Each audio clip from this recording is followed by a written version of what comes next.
Lauren told me that he's having a really bad connection. He's in and out. We're already live. So welcome to the first session of Curatorial Expediency and Algorithmic Organizations of Exhibitions. Today's instructors are Mohammad, Salemy, and Schabus, me. Course description. This seminar will focus on the influence of algorithms on the practice of curating as much as on the programmatic essence of curatorial practice in the historical perspective. The automation of curatorial practice might accelerate the reformation of the art world or go even further and realize the emancipatory dream of building a brand new world of art on the ruins of the old.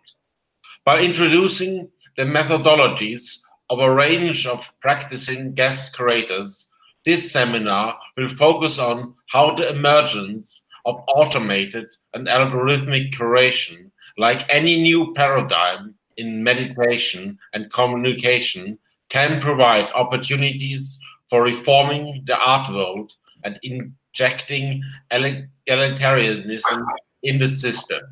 Moderated by Mohammad, Salemy, and Schabus, this seminar is led by curators who have made a contribution to the field in the last 5 years.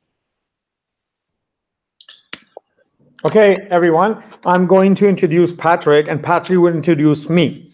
Patrick Schabus is an independent Berlin-based artist, filmmaker, and curator who holds an MA in Visual Arts from the Academy of Fine Arts, Vienna.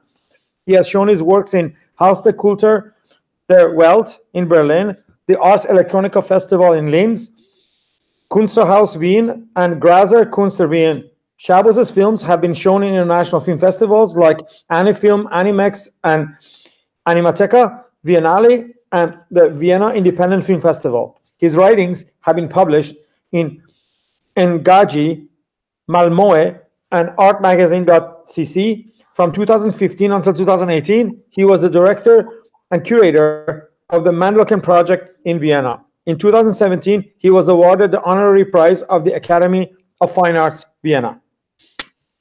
And I'll introduce Mohammad. Thank you. Thank you. Okay. Mohammad Salemy is an independent Berlin-based artist, critic, and curator from Canada. He holds an BFA from Emily Carr University and an MA in Critical Curatorial Studies from the University of British Columbia.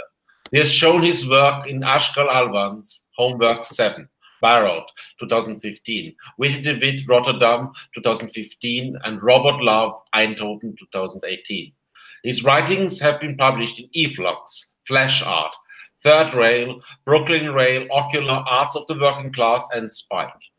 Salemy's curatorial experiment for machine use only was included in the 11th edition of Guangzhou Biennale 2016. Together with Patrick Schabus, he forms the artist collective Alphabet Collection. Salemy is the organizer of the New Center for Research and Practice. Thank you. So, welcome to our Curatorial Methodology seminar. I will do my best first to give you an outline of our plans for today and maybe start. We're going to first have a round of introduction by everyone in the seminar. Hopefully by the time we're gone through this intro, more people have joined. We might actually delay that until more people show up because there's only one chance to do this. I will then talk about my own sort of like philosophy of curatorial practice and what you can consider my methodology or what I consider how one should go about curating an exhibition. And then since I'm in Vienna right now and in the midst of completing a curatorial project that began a year ago with the artist Francis Reuter, and I'm in the gallery space, I will actually do a quick tour of the install and a 5-minute conversation with the artist who's outside right now and doing some adjustments. And then we're going to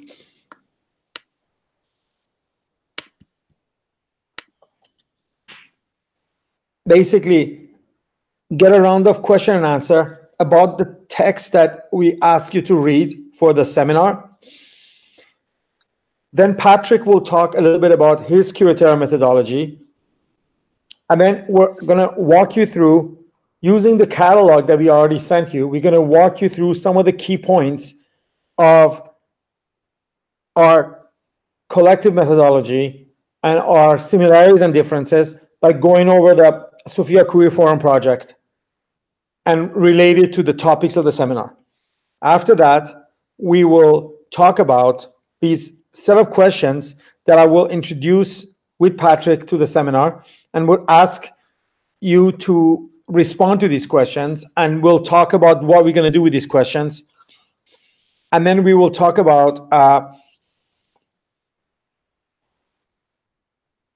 these two particular assignments and how we're going to ask your participation in them. So this is sort of like a plan for today. Now, depending on how many people are in the seminar, maybe we should just delay a little bit the introduction by the participants, Patrick. And actually, if you want, I can basically talk about my curatorial methodology. I think that would be a good idea. Okay.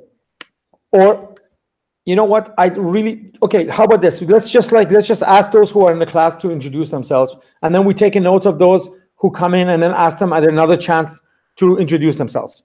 Let's just do that because it'll just like warm up the room a little bit. Yes, perfectly. Yeah, it's better that way. Okay, so let's start from Artemis. Do you want to start?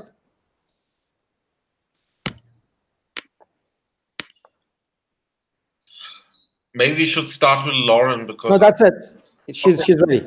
Okay. We can't hear you currently.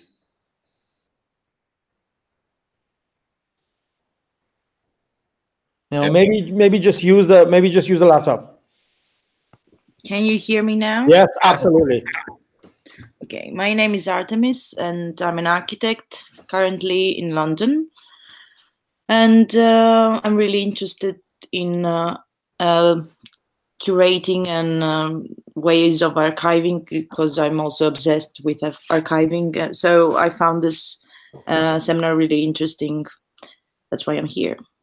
You know, there's a direct relationship between curatorial practice and architecture.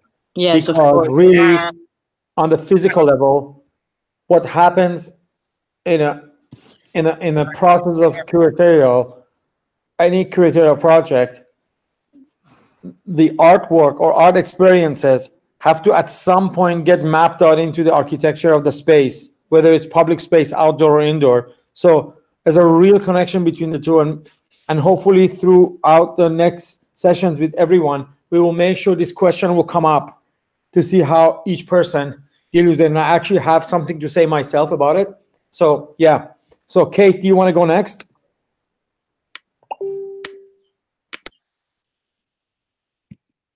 I can, if you give me a thumbs up, I can unmute you. I think I'm here. Superb, yeah. Okay, cool. Yeah, so at the moment, I live in LA, and I'm working as the associate director with a gallery. So my day-to-day, a lot of the time, is exhibition making, but then I'm also curating things independently. I have something I'm curating up at the gallery space next month. And I think becomes so rushed. Just you might want to life. It's like you might want to reduce your signal because I think your signal is not strong, and you're trying to send us HD imagery, and it cuts you off. If you move up the screen and reduce the bandwidth, adjust the bandwidth to a lower bandwidth, so actually we can hear what you said because I was not. Oh, adjust the bandwidth. Yes. Yeah. Okay. Okay. Can you hear me now? Yes. Could you please repeat what you said? That would be lovely. Yeah. Sorry. So I was just saying, I live in LA, and I work in a gallery as the associate director. So a lot of my day-to-day is exhibition making. and I have an exhibition that I curated at the gallery where I work. It's up at the moment, it's about to come down, and next month I have a different exhibition that I worked on at a different space. And I think because of the turnaround rate, the exhibitions are getting faster and faster, as with everything else. It's like this acceleration, and a lot less kind of time and content is being devoted to each exhibition. And can you hear me? Yes, perfectly. We can hear you. Good. Okay. And perfectly.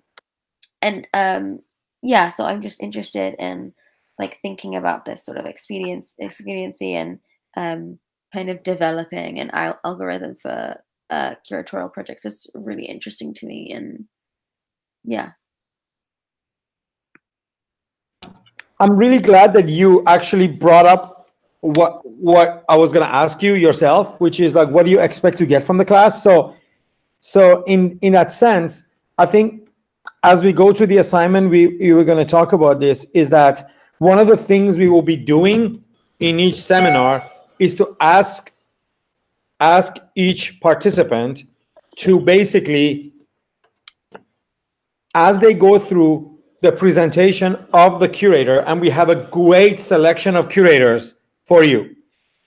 There was a change that had to be made because one of the curators, Morena Foquitos, was invited urgently to go to Cuba for a conference on the exact day that she was scheduled to do a seminar next week. But I was luckily able to substitute her with another documental curator, and we will give you your name. We will give you the name and the bio and all that. And she's very happy to be replacing her friend because they were co-curators of the last documento together, and she stepped in to substitute Marina. So yeah, so as you go through every single curator, we would ask you to basically draft your idea of like what their basic algorithm is, right, as they describe, and then try to make something out of that. So yeah, so thank you, Kate, for telling us your expectation from the class, because I was going to ask others to also, as Artemis already did, to tell us what do they expect from the class. Lena, do you want to go next?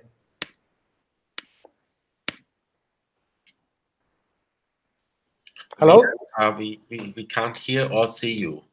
Yes. But if you okay, let's go to Lauren. Lauren, do you mind taking over? No, can you hear me?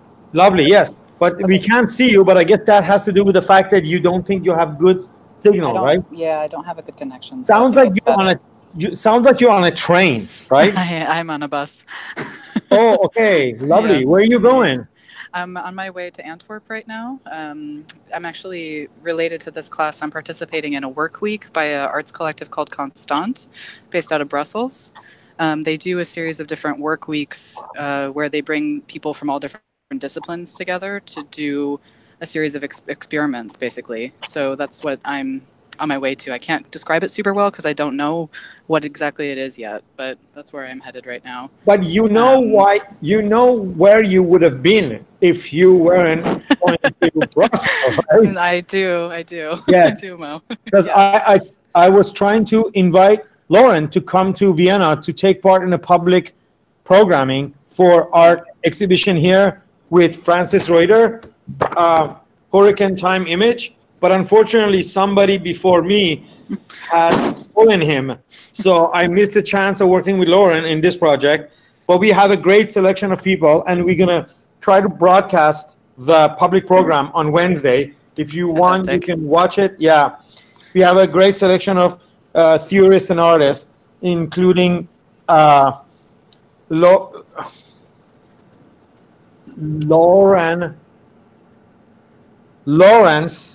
as well as Ibai. So they'll be joining us, and then there's other guests who are going to join us on a Google Hangout from Berlin, actually. Fantastic. Well, I'll look forward to watching it then. Now tell us something. What are your expectations from the seminar, since you're an artist and yeah, and also a curator too. I mean, I guess I have a collaborative curatorial practice that I do with my collective called Queering Space. So I think what I'm expecting from the seminar is different kinds of strategies of making curating sustainable.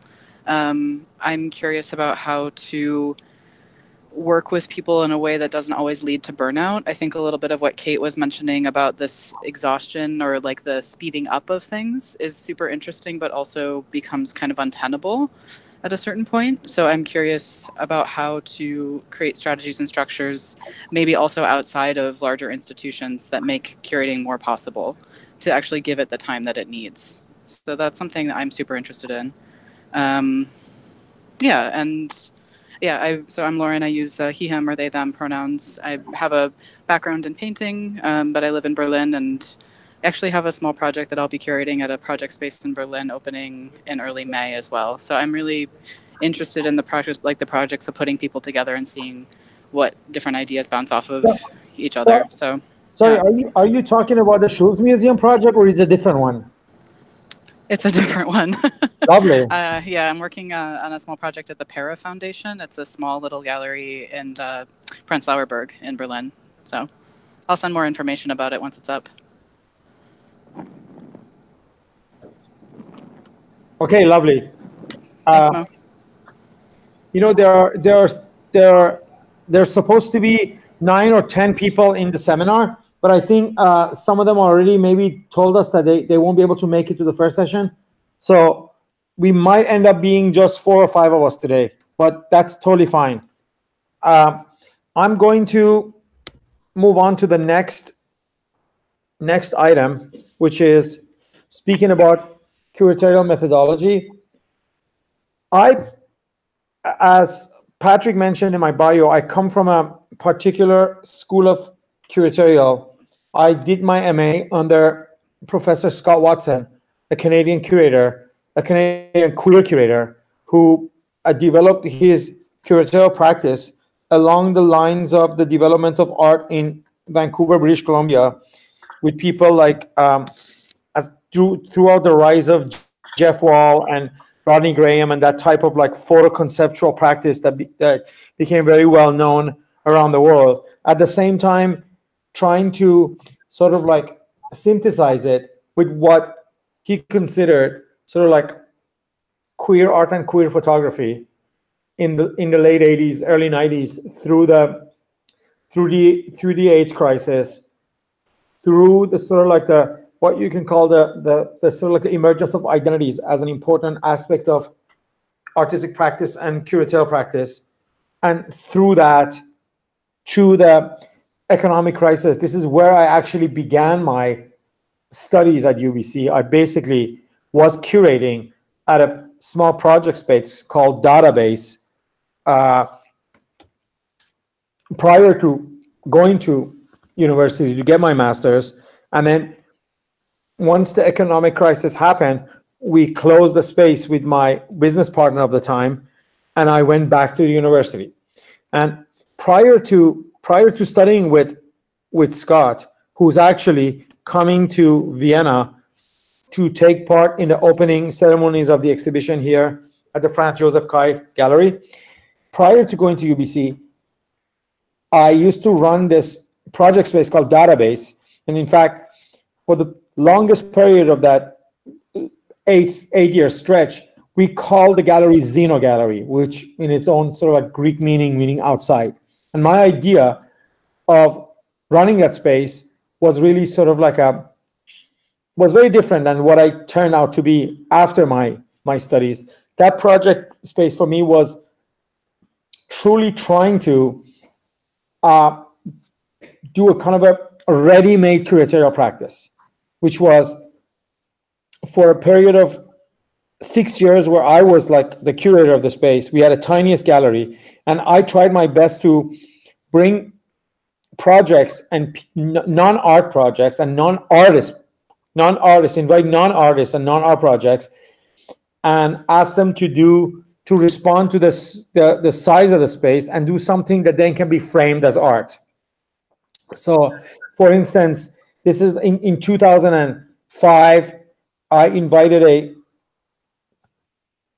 an artist to basically recreate his desk and computer in the gallery space, and leave his social media accounts. Back then, people had just started to have Facebook, and all his files and all his computer files and all his paper files and everything. Like basically, he just opened up his desk to the public to come and sort of like see. You could actually log into his Facebook and post if you wanted. You could just become him and take part. Another artist, or a performance artist, actually, even like an acting performance artist, not so much a contemporary performance artist. She was invited to come to the space and recreate her entire apartment in the space and sort of like live in it for the period of the exhibition.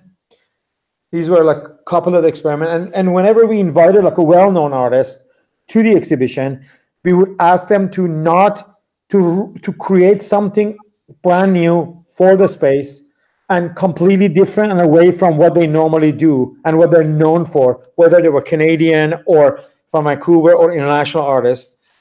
But after going to university, I basically concentrated a lot on phenomenology. And study of phenomenology led me to the study of epistemology. And sort of from one thing to another, I kind of like walked a little bit away from that kind of like method, which I had developed a database, which had more to do with like inventing new art forms by combining art and the space of exhibition, sort of like synthesizing the two into something brand new, which was very fun to do and all that. But I kind of like stepped a little bit away from that, and I became really interested in history of science.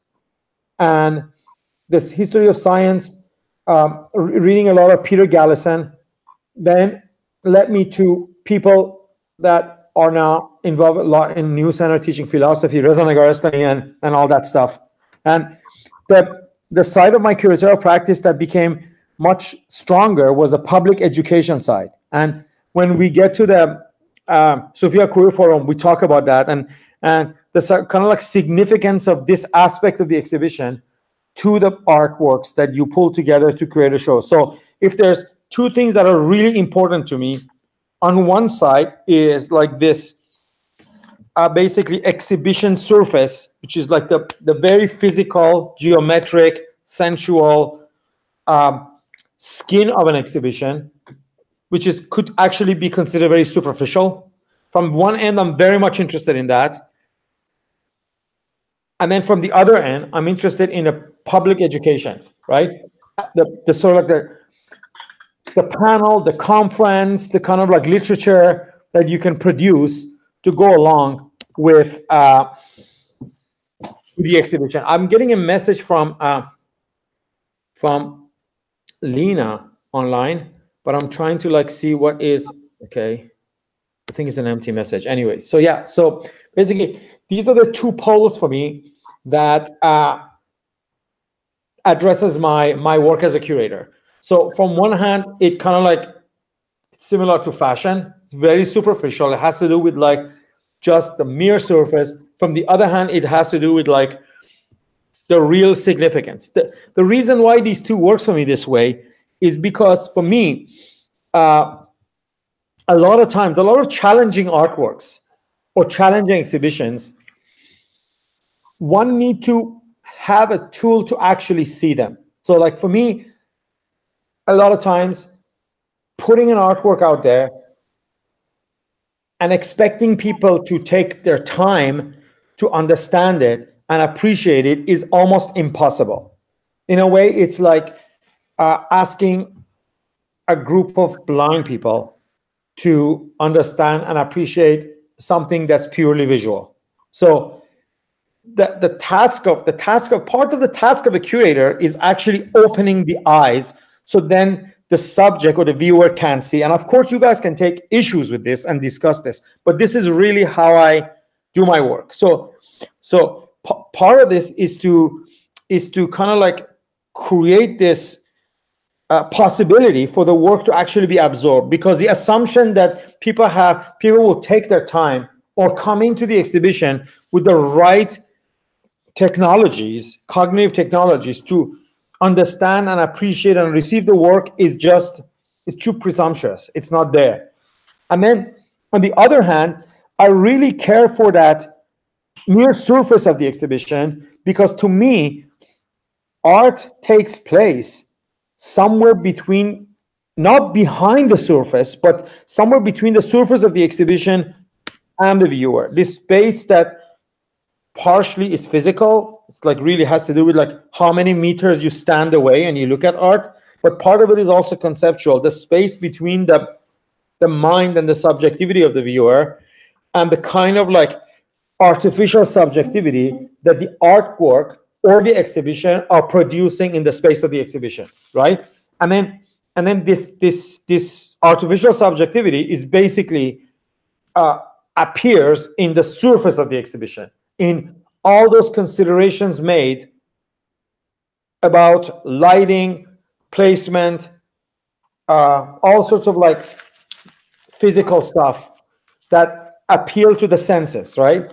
And then if the viewer already has the cognitive tools to appreciate it, then which then is the job of the public program and the job of the text and the press release and all that material to kind of like create, then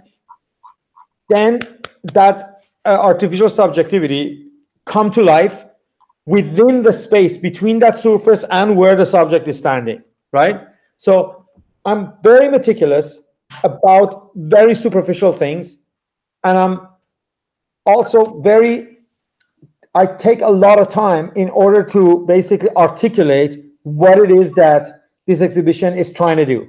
And I'm going to walk you through the exhibition here in a few minutes, and we can basically talk about it. It's kind of like another way to talk about it is to sort of like consider how real and abstract are not so separate from each other, and how an exhibition space is a place where real and abstract kind of like are presented all at once to the viewer with the help of, again, the perceptual or phenomenological experience of art from one end, and then this cognitive reorientation of the viewer in terms of what is it that you're actually seeing and what is it actually that you're here to sort of like receive. Now, this of course goes completely against the sort of like postmodern and still dominant idea that like artwork alone on its own, or this artificial subjectivity, once installed, once the show is up, the show should be on its own, sort of like provide enough for the viewer to then, with their own sort of like place in the world where they come in, to complete the work. I am a kind of curator that completely disagree with this notion that actually you can say originates from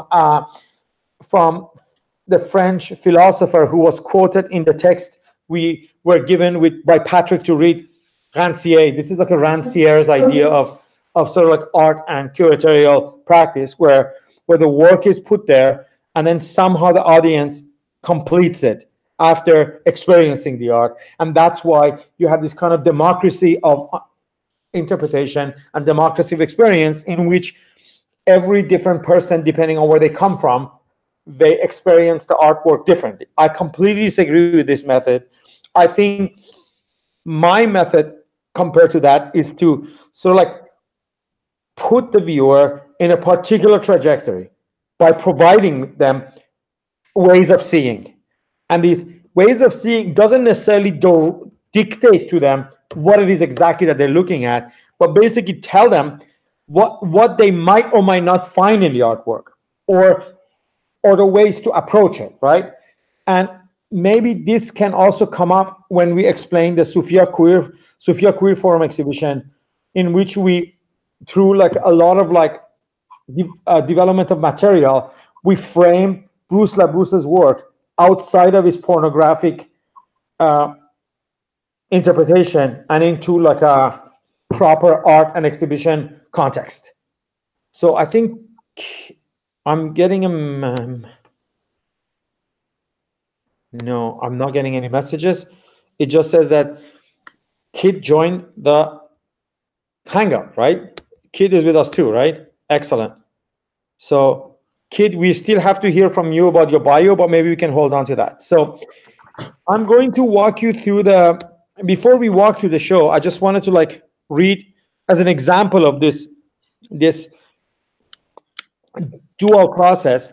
I want to read you very short sections of the press release for Francis's exhibition. Some of you might have already seen this and have read it. I think I showed it to Lauren a while ago when I was trying to invite him to join us in Vienna. But I think it's a good idea to sort of like highlight parts of it. And then once I take my phone or laptop outside and show you the actual exhibition, you will see why it's necessary to kind of like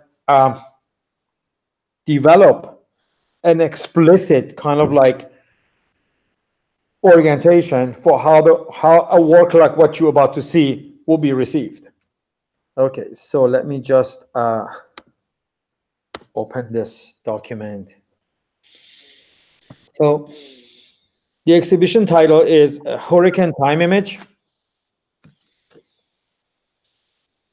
So it says, the exhibition Hurricane Time Image reroutes a new line of understanding around Francis Reuter's painting practice by sandwiching his new works with a flash retrospective of his germinal work from the 1990s.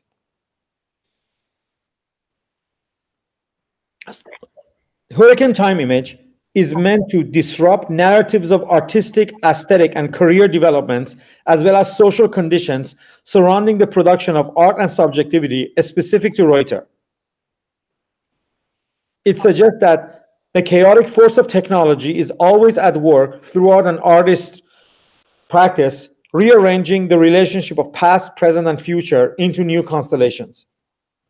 Rather than using the recent works to make a new sense out of Reuter's earlier practice, the exhibition brings to light embedded concerns, themes, and motifs which have been resonating in the artist's practice since the early stages of his career.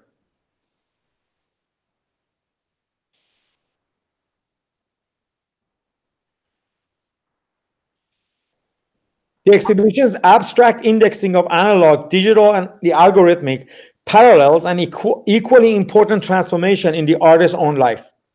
Starting in 2016, Reuter began a gender transition. In this respect, his work, past and present, can be considered a plea to set aside a question of human identity in order to understand the storm-like qualities of gender, a process which is analogous to the disruptive essence of technogenesis central to his practice as a painter.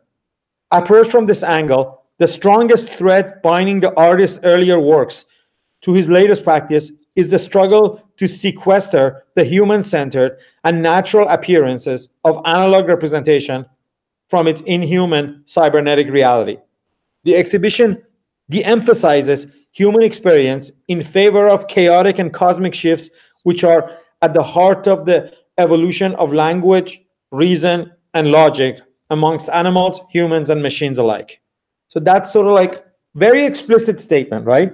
Why? Because as you can see, the work is very abstract. And if you don't provide the proper orientation, basically the whole purpose of the exhibition will be lost. And I usually pick these type of projects to work with because I really like this challenge of redefinition and re-challenging rather than building. I mean, I'm not dissing the work of those curators whose work is basically taking up a new algorithm or taking up an already existing algorithm and improving upon it. I think we learn a lot from this type of curatorial practices too. And as we go through the list of people who present here, you will see two sets of curators. One, those who build on other existing curatorial models, and those who invent new ones. But for me, this is my real interest. I only curate like one show per year because I'm very, like, as you know, busy with curating the education program at the New Center, and that takes center stage in my life and my professional life. But But when I commit to an exhibition, I really would like to basically try to do something new. And this exhibition, as we go through the work, you will see it was a bit of a challenge to try to really try to turn around how Reuter's work was understood by the art world in general, because he's been active as a painter since early 90s and quite a successful career too, in terms of being in so many different collections. And unfortunately, his work was always framed as a particular sort of synthesis between, from one end, what we understand as the picture generation's work, people in the late 80s and the early 90s who borrowed images from popular media and television and cinema and photography and reworked them into contemporary art. People like Sherry Levine. You can even consider what's that famous female photographer we all know? Names just run away from my mind. People who basically took images or reproduced images that's similar to popular culture. Plus, from the other end, she was, I say she because back then Frances went by the name Lisa Reuter. The work was understood as sort of a synthesis between picture generation and pop art because of kind of a flashy colors and the kind of rendition that were used in the works, which was mostly outlining photographic images that were taken by the artist or by others and coloring them. So very much had a pop art appearance that also related to this thing we know as picture generation. But the way I organized the exhibition was, as I said earlier in the press release, was to skip this part in which Reuter's work was understood as a particular thing and go to the very, very early works of Frances and try to combine it with the very latest work and show how not only you could see the artist's interest in cybernetics and technology in both sets of images, but that this was an underlying theme that kind of was a metaphor for the kind of transformation, gender transformation, that the artist was preoccupied with from those earlier times and only came into fruition later on after 2016. So I think the best thing to do maybe for me is to just turn my phone on and access the link from my phone so we can quickly take a look at the exhibition and maybe speak with the artist for only a few minutes before Patrick takes the stage and introduces his philosophy of curatorial and begin talking about the Sophia Queer Forum, and then we'll do that together also. So just give me 1 sec as I put this phone on, put this camera on mute and start the other one.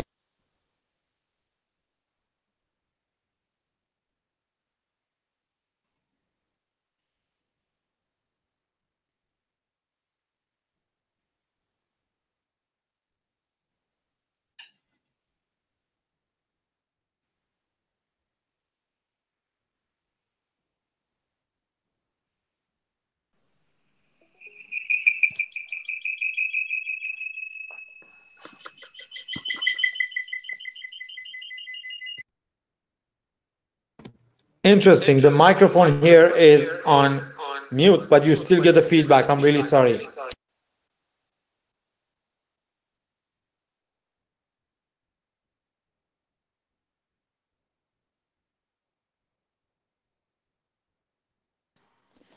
Can you hear me? Yes? Yes, without feedbacks. Without. Yes, without. Basically, I'm going to begin the exhibition from where it starts. So currently we can see your finger. Right? Yeah, I'm covering the camera. Okay, because I really want to pretend. But okay, good.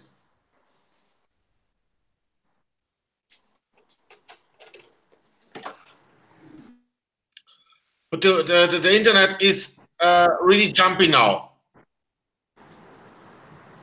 So it's the Angewandte Innovation Lab in Vienna.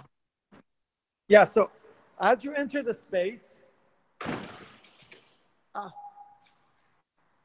we decided to set this room up earlier work. Was very interested in this image. You can hear me, right? Yes, we can hear you. Yeah. It's an image, it's a motif that appears in Reuter's work.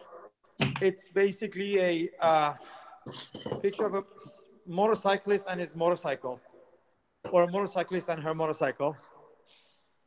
And to me, this is a very important image because, and you know, like we decided to create this banner out of some of the drawings. It's a very tall banner, but it's the same motorcycle. There's also a little one that's going to go up here. Very much interested in this because in the way a human body mixes in with a motorcycle, it's totally like one of those instances where like the human and the machine kind of melt together and form one technology, even more so than a car. Because even in a car, you're still sitting in a space that's very much like reminiscent of a house or a home or a room, right? But with motorcycle, you become part of this technology, and the technology become an extension of your body, and your body becomes the extension of the machine, right? So we both agreed that this is sort of like a very important image to pick out of all those other works that he had. So this, and then, so the first room is kind of like this early work from 1989 and 1990. And you can see in this work, like once you have the statement, once you have that text, you have a way of reading these images, which is like, it points out to their sort of like diagram-like, cybernetic-like, how things relate to each other, kind of like Venn diagrams and maps.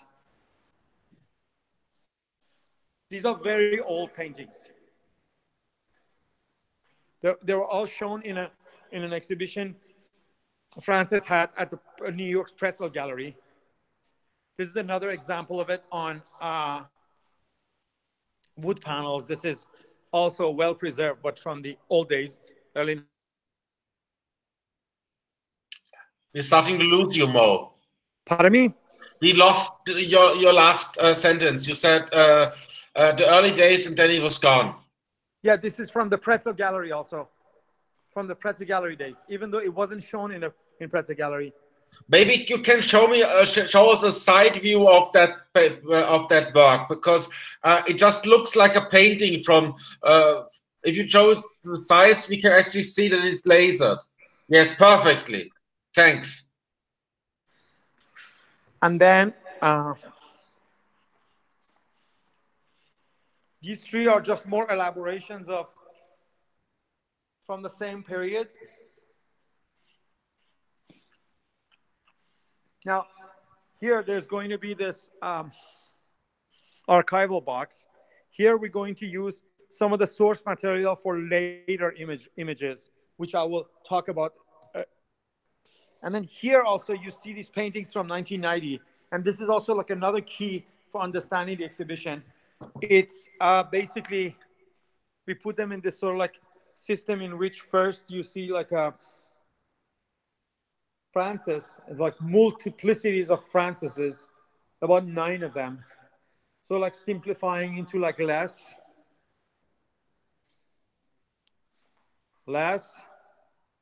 and even less. And then across, we have a rather newer painting. I mean, not that newer, but a few years later, in which Francis is working on some of the same kind of images as you see, sort of like outlined with color. Sort of like her and the work are kind of indistinguishable because the work on paper is outlined exactly like her hair and her face is outlined and colored. It's a gorgeous painting. It's quite large. And then I'm going to show downstairs first. these two drawings here are supposed to sort of like draw you in the downstairs space. These are also from early 90s.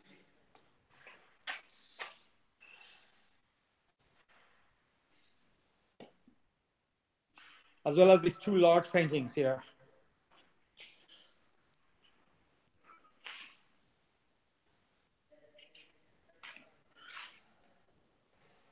The signal is good, right? Yes, it's good. It's a bit jumpy, but it's good. So if you move your camera a little bit slower, I think you will be able to see more. Okay. And this is like a painting made up of male bodies. Something that, again, relates to that gender transformation and his obsession with sort of like the kind of sexuality that he imagined in the past to be wanting to have. It's getting a little bit personal, but I think it's very important for the exhibition to make sense to talk about it. We kind of took it out of the press release to make it a little bit less specific and more general. But and then in this room, which is still being set up,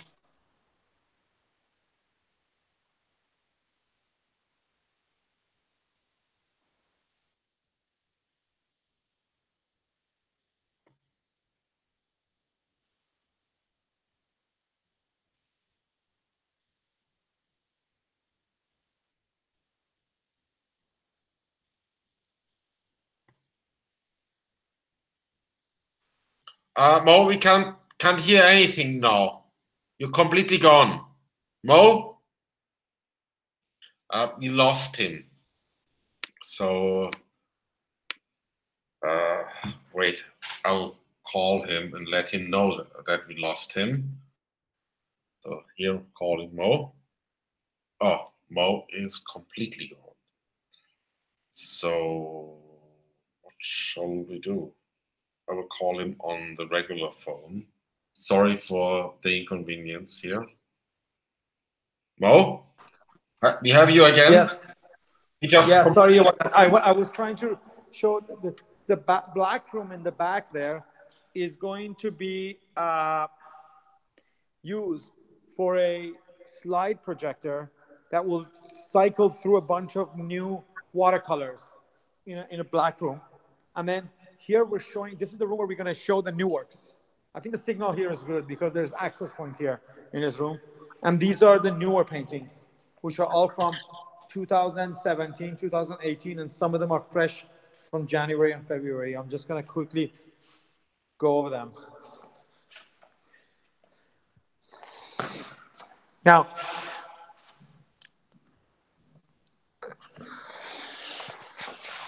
these images are based on a very well-known Depression-era photo archive in which the FDR administration kind of paid photographers to go around America and photograph the sort of like economic havoc that was happening, but also the ways in which Americans were sort of like working hard to overcome the economic depression. And then through the use of Photoshop, but also other technologies, Francis simplified these photographs into these very abstract shapes and then used some kind of like a system to outline them and paint them into these forms of abstraction that have some kind of remote relation to the photograph, but they all stand on their own as abstract paintings.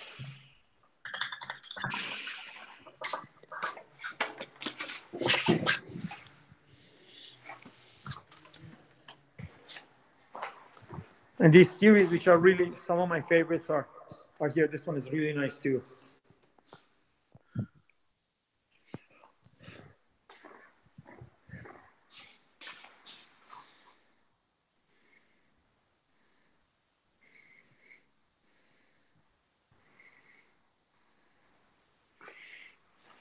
Yeah, so, and then here in the middle, there will be a really long display case built. As you can see, that's the glass of the display case. It's very much like the upstairs display case, but it's like twice the size. Goes all the way like that long. This is the glass for the display case, which will then include original drawings of the paintings we looked at in the first room upstairs. We're going to place them here. So the idea is in each room, there's a bit of an old and a new for you to compare and contrast next to each other. It's a very large space. It's about 600 square meter. There's another big room where Francis is already engaged in installing another large banner. Oh my God, it's done. Wow. So yeah, so you see, this is like a printed on fabric.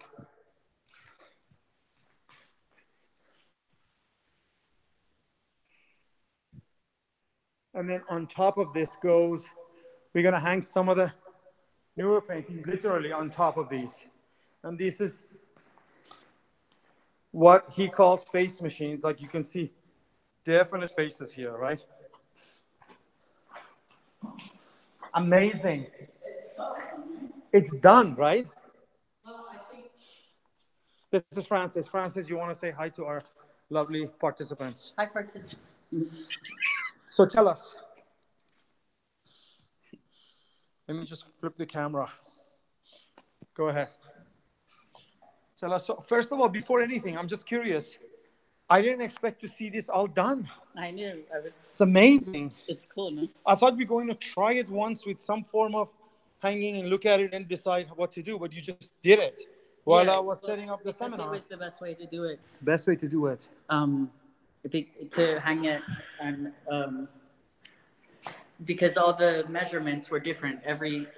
They weren't even. There was no way to measure and then do it. So the only way to do it was really to pull it tight and put each screw in as you went. Okay. Unroll it as we went. And then we're going to place that single painting over there on that wall, right? And right, it goes here, right? I think we should play around now. Yeah, for now, that's the idea. That's the idea. And then the image used for the press release is that small one over there, right? Which I thought we should put it up off center in this other white wall somewhere. And then these ones, we're going to hang them right on top of the big banner, right? Do you know how you want to put them up? No, I mean, we just finished this just a second. I was just washing my hands. So we can figure out how to, you see there's some wrinkles in the bottom? I think the wrinkles on the bottom, it's no, by the time we put negligible. By the time we put screws in, no, we just think just like a staple and a staple is going to do it. So pull it. We're just going to pull it slightly. Yeah.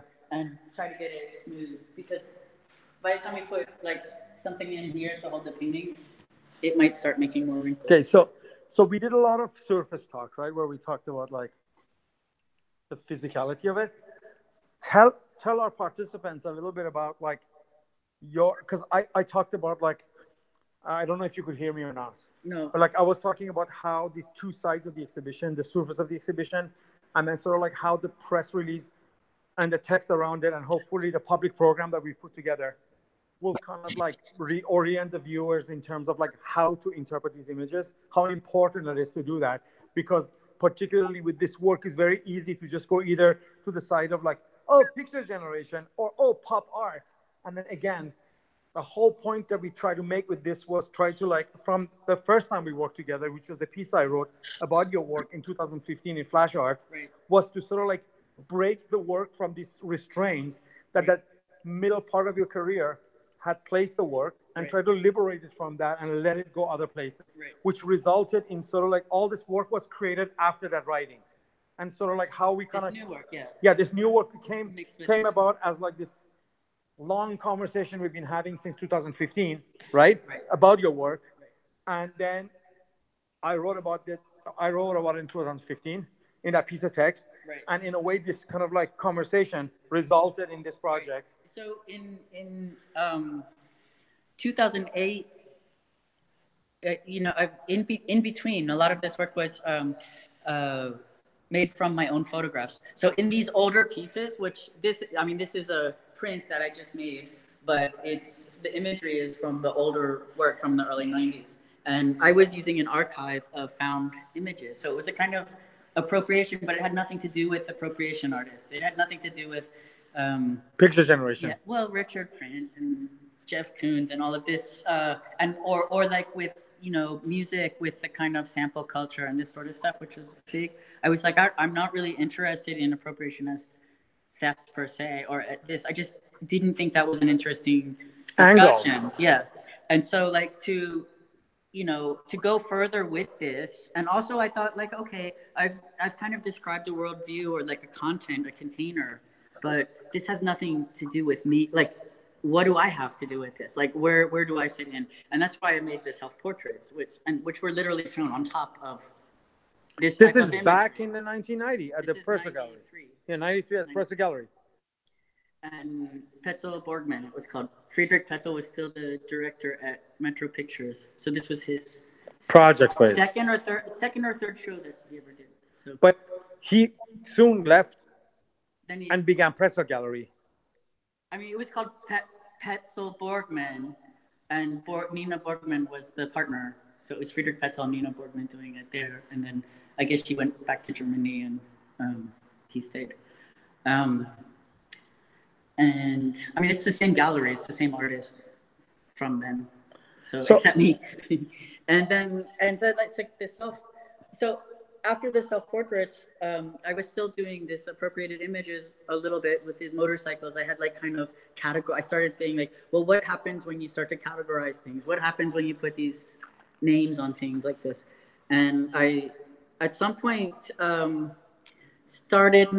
wanted to bring narrative structures into it and play with this narrative. And I was thinking of like the cover of a science fiction book where they put the different parts of the story in the same picture, but also this kind of schlocky, approach like this. And I started taking my own pictures because I couldn't find the pictures I was looking for in magazines. And then I stopped collaging things together because I realized that I could get everything I needed out of the pictures. So the framework, this outline and what the outline means and does became integrated into the pictures.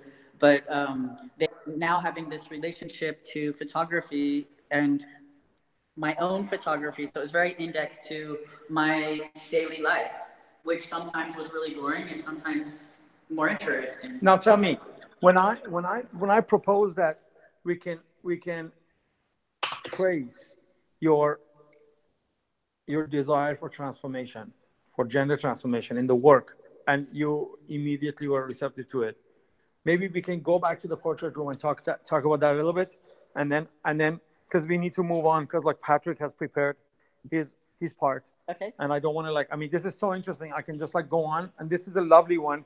This one is a very much like that abstract real thing where the American flag is kind of like totally visible in the image. Yeah, and these are appropriation again. These are from this. Yes, from the archive. About this, yeah. So this painting is going to go up here, and then we will try to put the exhibition statement and the name of the artist stuff here in like vinyl cut. So this will be the wall in which like the exhibition we frame. So yeah, so if you can go here and tell us just a few words about this, how this room is really, in a way, the heart, the gut of the show, right? The hinge of the show. And it's got a lovely glass roof, natural light abound. Yeah, I mean it's clear why they're self-portraits. Self-portraits is what I always did when I didn't know what to do.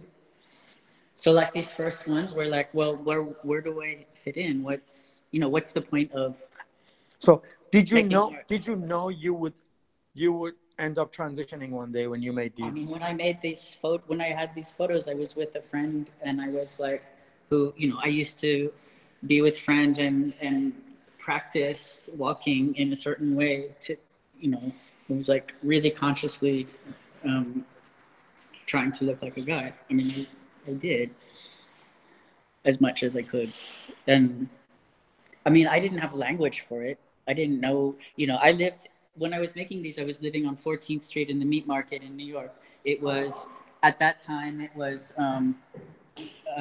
very raw. It was all meat guys and That was like a gay neighborhood. Yeah, it was very gay, and transvestite prostitutes and nightclubs. It was a 24-hour neighborhood. It was amazing, this neighborhood. And, you know, some artists like us, and but, you know, I knew, I thought that, like, you know, this kind, like, what I knew was like this New York kind of, more like cabaret style, like cross-dressing, or this performance kind of oriented thing, or like people on stage, or, you know, and I thought, I don't have this personality, like this isn't what I am or what I do. But so you were aware of the difference between that and... But I didn't know that, I still didn't, I mean, I knew I really like was drawn to these people I would see like this, but first of all, I didn't know that it was possible for me to take hormones and to actually transform my body so completely. I had no clue. And even in all my travels in New York and seeing all kinds of things, I mean, I realized later, much later, that I was at like a gay club and saw a go-go dancer that was a trans guy, but I didn't know it when I saw it. Like, even I saw it and I was like, I have no idea what is going on here. No clue. And so I even saw it, but I just didn't have the language for it. So can we say like these pictures were like the pre-real representational laboratory to play with this idea? Oh, for sure. Prior to the fact that you discovered it's possible to do it in real life with like other technologies? Yeah, for sure. I mean, I wasn't just playing with it there. It was like in daily life I would play. This is great. We're rehearsing our public talk too, eh? This is really good. Yeah, so I can never remember to say the same thing twice, though.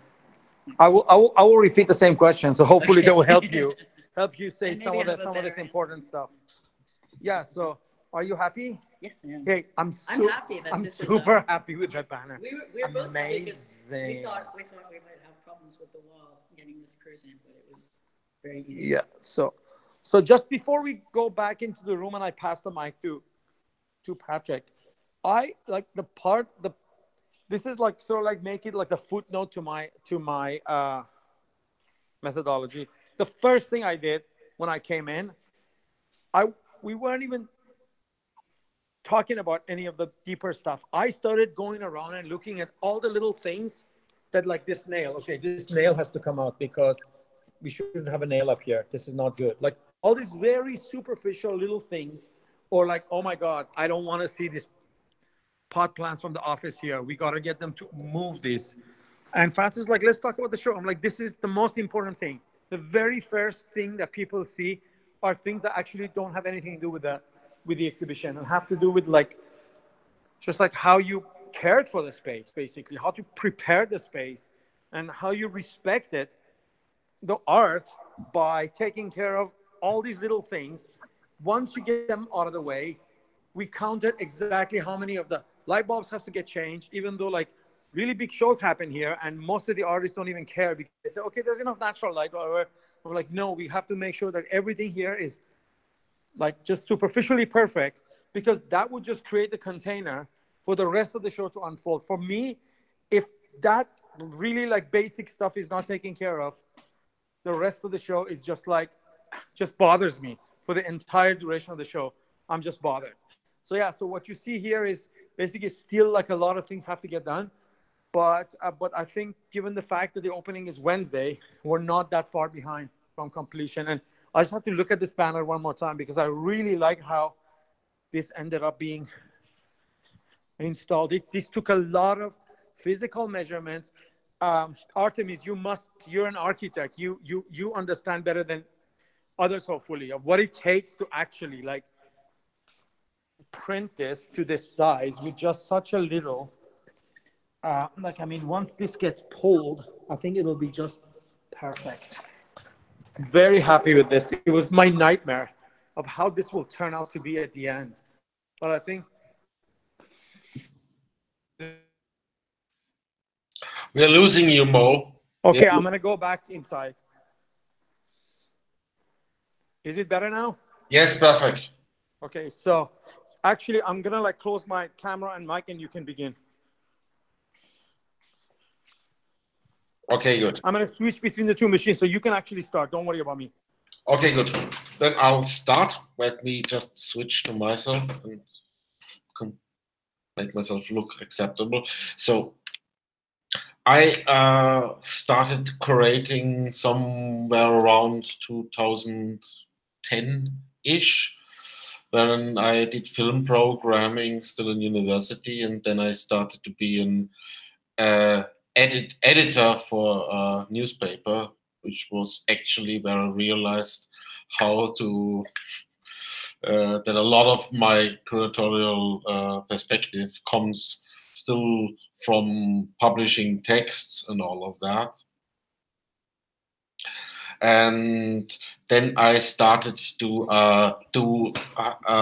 be the director curator, as Mo called it, of a space that was named the Mandelkern Project in Vienna. And when you commission a text for a writer,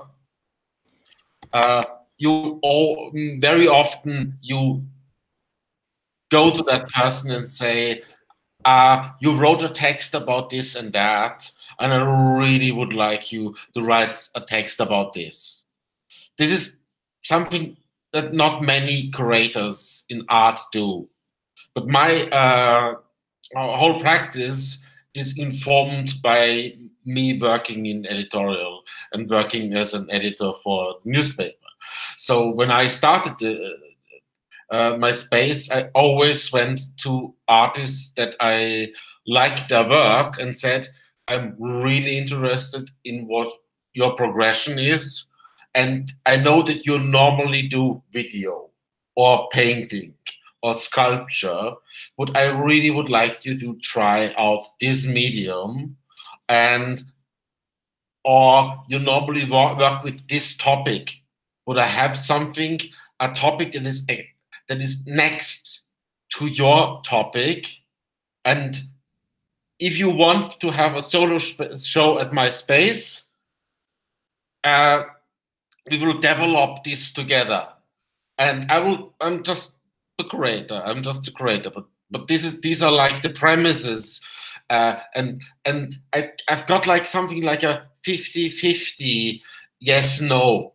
Like a lot of people said, no, I'm perfectly fine with where I am. I'm perfectly fine with my practice. I don't want to engage in some curatorial experiment.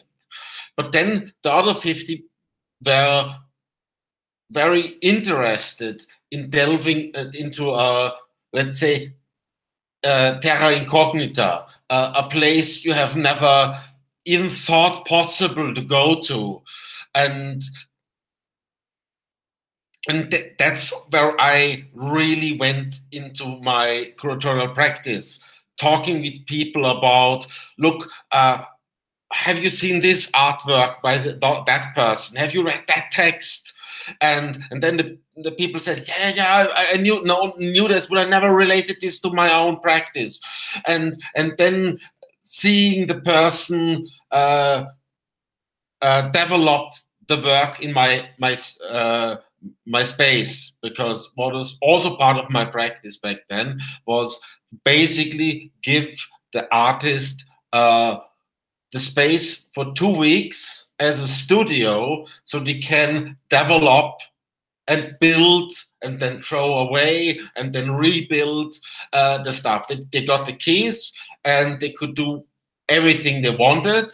And if somebody said, I don't want the space, I want to do it completely at home, was also completely possible. What was really important was that they developed it along the lines of something new, something where I was basically coaching them to do something new. And I don't want to tap myself on the back and say, oh, it was so great. But a lot of those artists that I worked with later on developed on the practice that they started because of my initiative. And that's where I realized I'm really interested in this curatorial practice, not just going to the studio and getting works from the archive, which is perfectly fine, workable curatorial algorithm, and I don't want to put it down, but it's just that my expertise lies in a different interaction with artists.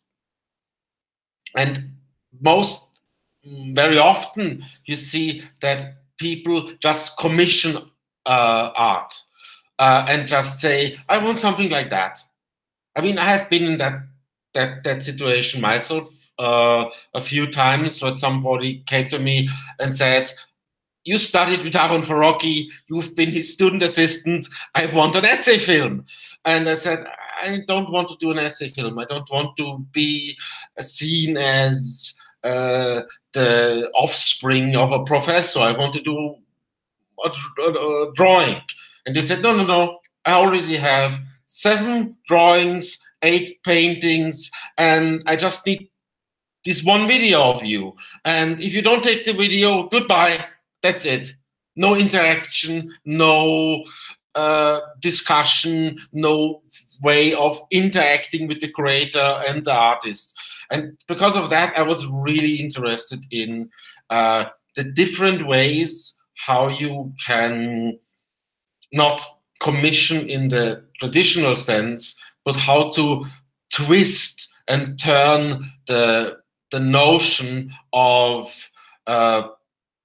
interaction, and how you can change it, and how you can actually make it a practice that is really able to help the artists develop themselves into a more broader field. So that's my curatorial background, my stance on it.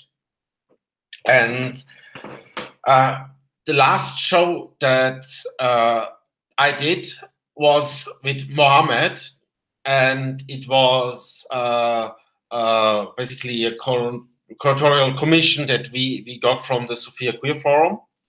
And I would like you to open that document that I posted. I will now repost it if you can't see it.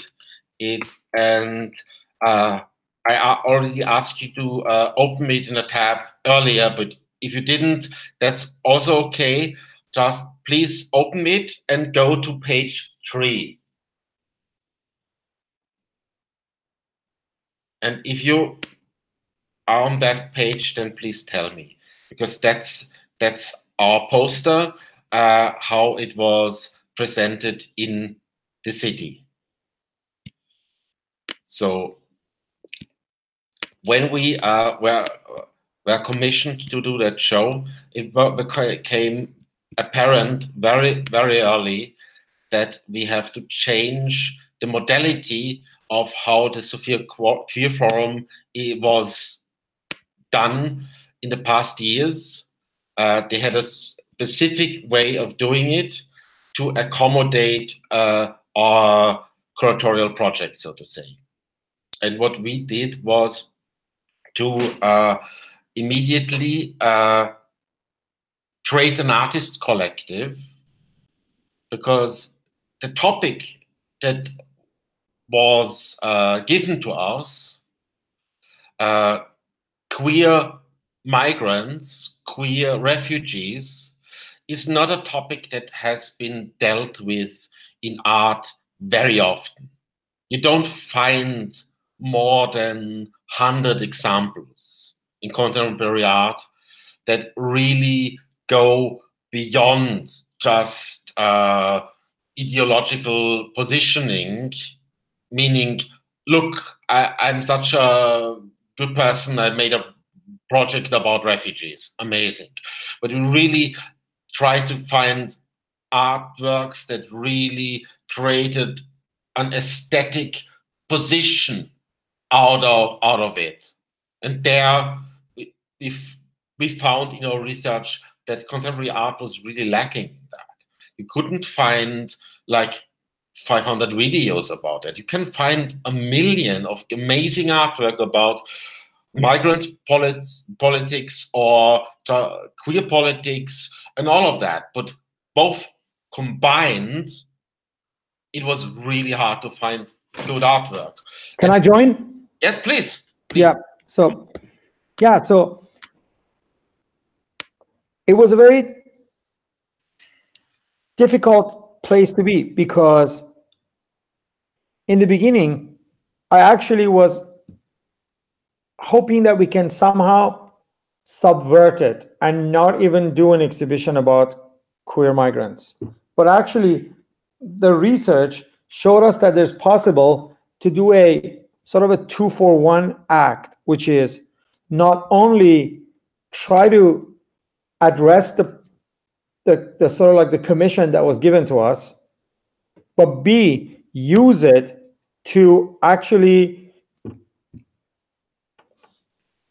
pose a problem by talking about there's no such a thing as a universal queer position or identity, and how absolutely the place of the place and the experience of a queer migrant actually cancels out this sort of like happy go around universal queerness, which you can say everywhere in the world, regardless of economic background and geographic background, you can feel part of.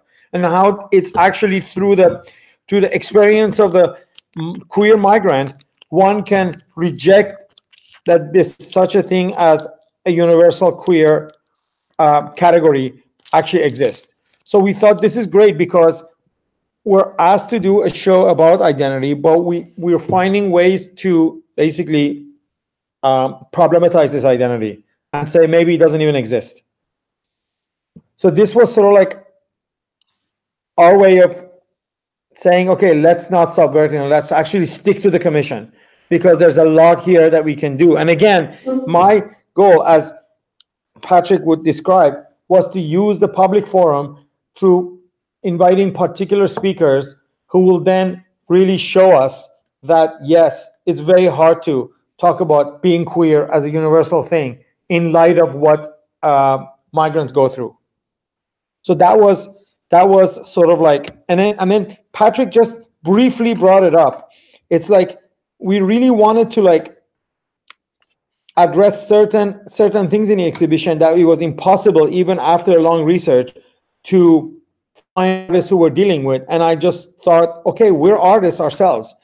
Why don't we use our collective moniker as Alphabet Collection and actually make a commission ourselves to do an artwork that would then be the focal point of the exhibition, because then through that there could be association made with the rest of the work, and then that work we place it in public. We'll do a poster project, and we won't even put it in the exhibition. We'll just plaster the city with it, and then draw the attention to the rest of the work, but also really address the subject of the exhibition through this self-commissioning. So we spoke with the people who usually hold it, and they actually supported it. They said, "Yeah, it's a good idea." And then we basically produced a poster. Do you want to say something? Please open page 56. No, 58, because that's actually the picture of the poster. So you see Kazra, who is currently a refugee that lives in Italy, and he is a good friend of Mo and me. And we took this photo of him, and the text actually states our position. It is a story that developed out of our understanding of homo nationalism. Homo nationalism meaning the nationalist drive inside of certain queer movements that are in line with nationalist ideologies. What does that mean? That means that while being queer is in itself being a minority figure and a part of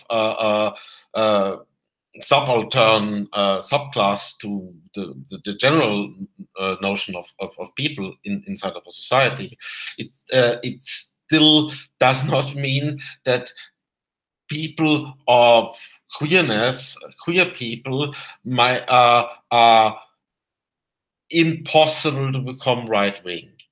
And so that was what homonationalism means.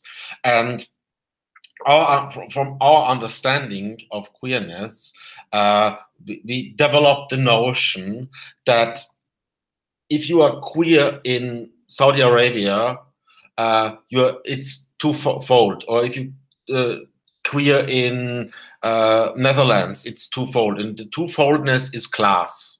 Meaning, if you are queer in a suppressive society, or in any society, and you have money, you can basically do much more with that queerness, with your identity, than a person who is poor.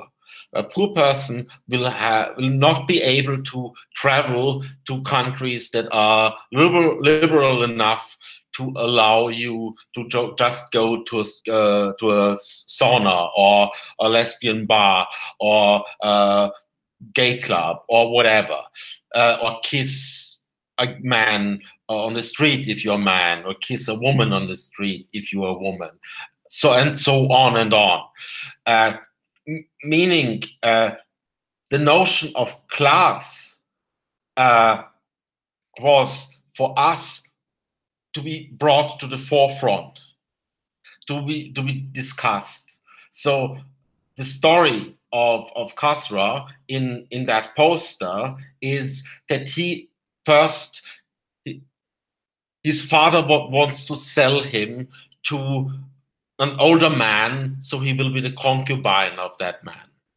And later on, he runs away because he does not want to be that. He is gay, but he doesn't want to be sold as a concubine. And so then his whole, let's say, odyssey begins, and he becomes a refugee. And as a refugee, he encounters racism in the West, because he comes to Europe. Actually, he first experienced racism in Iran, which surprised him because he considered himself Persian, because Afghani people speak Farsi. But then he's surprised that Persians are racist to him. So then he decides to, even though, okay, the story goes like this. The story goes like, even though Iranian society was more tolerant of homosexuality, but I was looked upon as a foreigner, which was really strange because I spoke Farsi. But then I thought, okay, I should go to Europe where I would feel safer. And then he comes to Europe, and in Europe he experiences more homophobia than Iran by general public. So he begins to, as he tells the story, he says, so I started to hang out with queer Bulgarians, but I found them more racist than Iranians, of course, because they're considered as white. So then the story goes that then I decided to only hang out with other queer migrants in the refugee house, but there I was repeatedly approached aggressively and even sexually assaulted by other Middle Eastern gay men who took my desire for attention as sexual advance and assaulted me. So he kind of find himself back in the same place he was with older queer men who are trying to dominate him, something that he escaped from Afghanistan, right? So we decided to tell the story this way because we thought this will sort of like takes the sort of like quote unquote homophobic public in a place like Bulgaria, where statistics tell you that homophobia is rising or homophobia has been rising, off the guilty spot, and put them in a place of observation and let them sort of like see the complexity of the life and journey of a queer refugee who lives in Bulgaria. So it was really about soliciting empathy and not trying to point a finger at our Bulgarian audience. instead trying to tell a story to them that's not about them, or it's only partially about them, because it does imply racism in Bulgaria, but it doesn't really imply a lot of homophobia. And we thought it's the best way to approach it is to sort of like allow the villain of the story to also be, in the beginning and the end, to be from the same ethnic group as the migrant who's telling the story himself. And then we carefully took the picture. As you see, the look of the face, it tells a lot. And then we decided to not include any kind of like logo or anything that affiliate this poster with contemporary art, especially what they consider sort of like, oh, these Westerners bring money to our country and sponsor these shows. This is not our culture. Only have it in Bulgarian. Actually, the organizers of the forum, they were really insisting on having English. And then we had to explain to them why we don't want English. We were like, the minute you put English on this poster, people affiliated with liberals and they wouldn't even read it.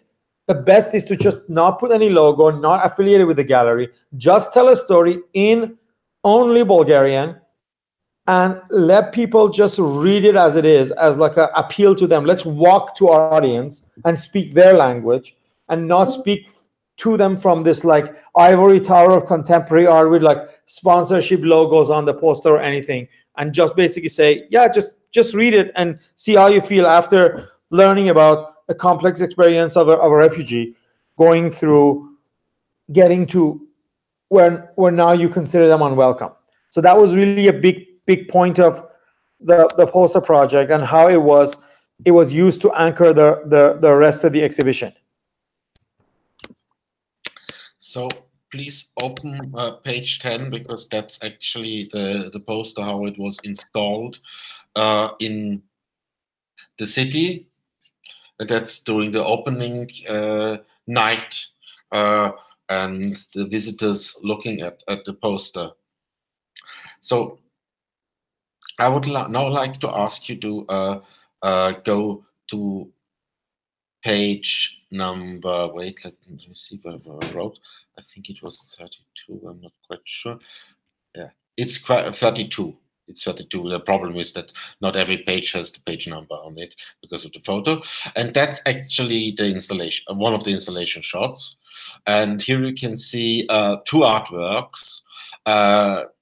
We had 4 other artists in the show.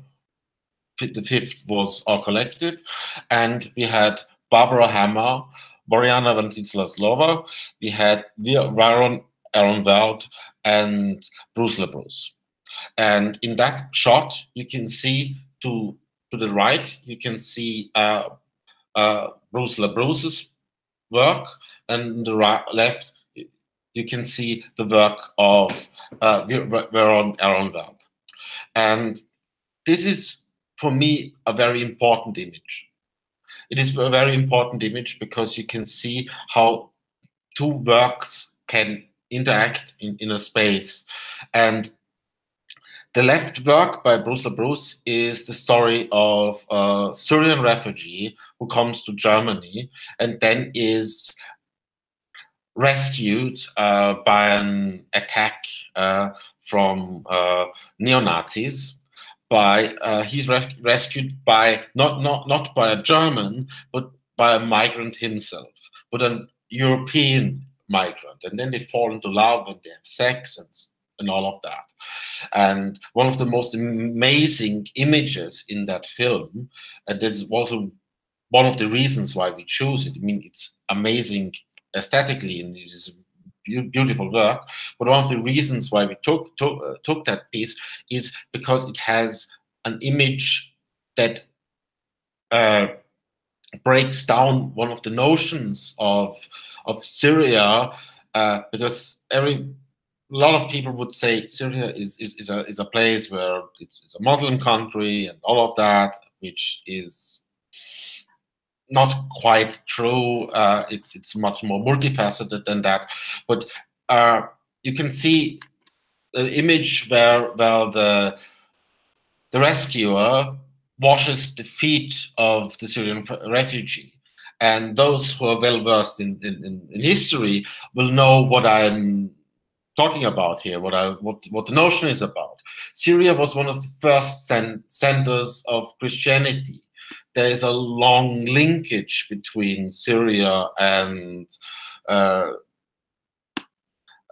Christianity. So the whole idea of the Muslim invaders and all of that is completely a false notion, red herring. It's if you just look at the history and how interchangeable the politics of religion are, this film leads to the right path. It's very beautiful in that. And the right thing, you can say a prayer rug that Biron Elvert intermixed with a sling.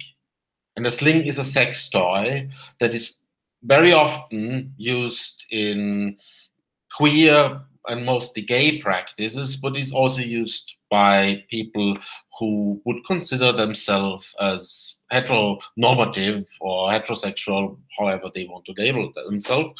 So he mixes both the profane, meaning the sexual, and with the spiritual, the prayer rug, and creates an immensely strong visual image that fit perfectly into a show that we did in a country that has a long history of Ottoman occupation. So you could see in the opening night people standing around that object and talking and looking at it and being completely amazed of how these two notions, the religious and the profane, interlocked. It is an amazing work. Even as we as the curators were amazed what power it emanates in that. So I would then like to ask you to go upwards to 14 for a second, page number 14, where you can see the object in its totality. That was actually the shot you would see if you would walk into the space. And to the right, if you would enter there, you would see Bruce's work. And one image up, you can see Boriana's artwork, which is a box laced with mirrors inside, and you have desert sand, and behind it is a luminous letters that say help. But if you stand in front of it, you would see your own face bracketed out from visibility through the words help. And next to that, we have, and please go up 2 pages, it's number 11, you see Barbara Hammer's work, which the name is My Babushka, Searching Ukrainian Identities.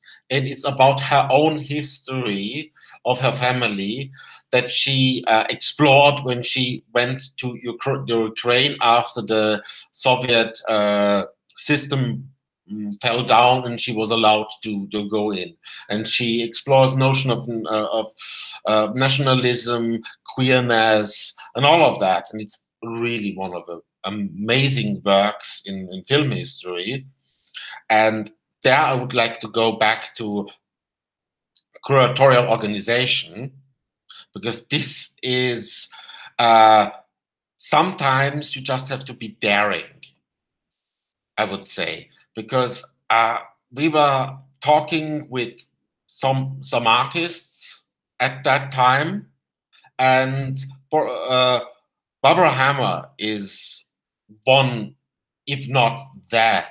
Patrick, let's just before you go there, I just want to you mentioned something earlier on that you didn't get deep into, which was restructuring the formula. And I think it's good to before talk about that. You know, like normally what they did in Sofia was invite 10 artists and ask them all to like put a work in or make a work for the show. But we really were like thinking that instead of like quantity, we will go for quality. So that would also deal better with the question of labor and the time that artists will spend. Usually, given the budget of the exhibition, inviting 12 artists meant either not paying them at all or paying them very little money. But we were like not interested in that. And so we were thinking, how can we sort of like increase the quality of the work, quality of the exhibition, while at the same time treating the artists and paying them properly, like as if they're showing their work in sort of like an exhibition in London or exhibition in Berlin. So without demanding more money, because actually at the point of commission, it was impossible to increase the budget, we asked them to let us only have 5 artists in the show instead of having 10 or 12, which is something they normally did. They were really freaked out about it because they were like, oh, it's all about like asking a lot of local people to participate. And we were like, let us just do what we want to do. And instead of focusing so much on local, let's bring in more international artists into the exhibition. And then this way we're able to pay them properly, which ended up being what we did. And the result of it was the sort of like plan we put together to have 5 artists.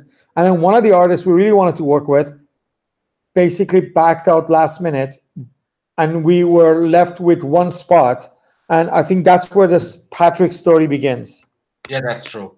So I was in a show with Barbara in 2016, something like that, and I chit-chatted with Barbara since then a bit, and I asked her, I told her I would really like to work with you once, and she was like, yeah, it's nice meeting you and something like that online. So and I, out of a whim, I thought like, why not ask Barbara to participate? And I looked at her fees, and the fees for an exhibition screening of that work was 3 times the fee that we could pay. And I just thought, let's be just daring and ask her. The worst thing that she can do is say no. And I asked her, she looked, said, please send me the proposal for the exhibition. And we delineated all about homonationalism, all about that. We laid it open to her. And then she said, I'm fine with that. Since I'm fine with only getting 1/3 out of the rental and all of that. And she said, contact the distributor, and if you want me, I'm part of the show. And that's sometimes curatorial practice needs you to be daring. But Patrick, what we're talking about here is like is a notion of networks, right? Yes. Also, but normally without developing a strong network, you will not be able to practice your work as a curator. I mean, you can say the same thing about artists, but art production happens much more isolatedly than curatorial practice, right? You probably can still have a career as an artist without a very strong network, but the curatorial work presupposes a network of people that you're able to draw from. Now, this network are not necessarily people you professionally meet through your sort of like professional venues, but almost anyone you meet who's in and around the world of art can become potentially useful for you if you're able to maintain a relationship with them through some kind of communication, some kind of connection, and draw upon them when needed. And what really Patrick is talking about here is his experience of how we were able to, and it's really crazy because we personally didn't know Barbara's health challenges at the moment. We just knew that she's old. That's all. She hadn't really come out of the sort of like her health closet, talking about her sort of like the advancement of cancer in her body. All of that came out like shortly after the exhibition ended, right? But we didn't know anything about that, and we were very excited to work with her. But like all that stuff just added to the significance of the exhibition, particularly in Sofia after all that news came out. And I mean, it's a very type of negative publicity, right? But it really worked to sort of like give more weight to the show. And I was really impressed with our efforts, particularly Patrick's, because Patrick was the person connected to Barbara, and how we were able to like invite her to the exhibition and sort of like balance the content of the exhibition with her contribution, a film from the early 90s. Yes. So let me and yes, and the space didn't allow us to put four pieces in one room. We had 2 rooms, and we had 4 artists in the space. And so we had Viron and Bruce next to each other in different spaces, and we had Boriana and Barbara in one room. So if you entered the room with Barbara's piece, you would basically, let me just show you like a map of that. If that would be the room, you would enter here, and there you would have Boriana's piece, the one with help, and on this wall you would have a projection of Barbara's piece, and people would be able to sit there and all of that. And as part of the public program, we had in another space had invited 2 scientists, two people who talked about the notions. You mean social scientists? Yeah, social scientists. So we have a short discussion with them in the booklet. So if you're interested in that, you can look at that, and it starts, I think, at let me see first. It starts at around 40. So at 42, you see the picture of us talking in the space, and it's not my research, so I won't try to really state it as my own. So we had first a discussion with Viron and Boriana that was moderated by Mohammad, and there they go into the notions that they felt, how they interconnected with the notions of the show with their life. So, and I just really want to read you like 2 or 3 quotes from that, because I really liked especially how Viron, who works as a bouncer at Berghain since more than 20 years, and he said, "I do not identify myself or my work only as queer, but it means that also since I have lived in Berlin since the 1990s, I have always felt I do not have to name my work or myself in this regard." And he then goes on to describe how he feels that queerness is a part of a social experience and should not be just isolated from that perspective. And that is something that we really felt strongly about in all of our interviews.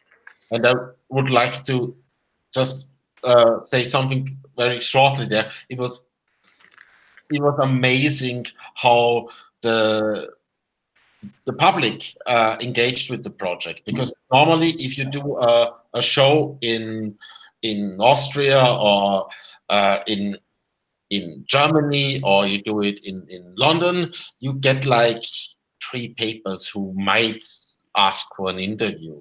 But we got nearly every paper to ask for an interview. Even the most conservative ones were interested in either the public program or really an interview. Later on, the conservatives dropped out. They didn't want any part of it, but they still asked for, is it possible to get an interview along these lines?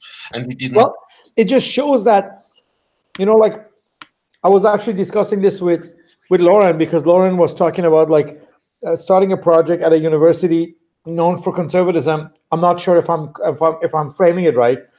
And often in places where you think there's going to be some kind of like opposition to what you're doing, you're able to create much more sort of like dynamism and discussion around what is being taken place than a place that already accepts what you're doing as something really cool and accept it, right? It ends up being just sort of like another addition, another proof of how open-minded they are or how cool they are. Whereas in a place like Sofia, doing the show was a bit challenging.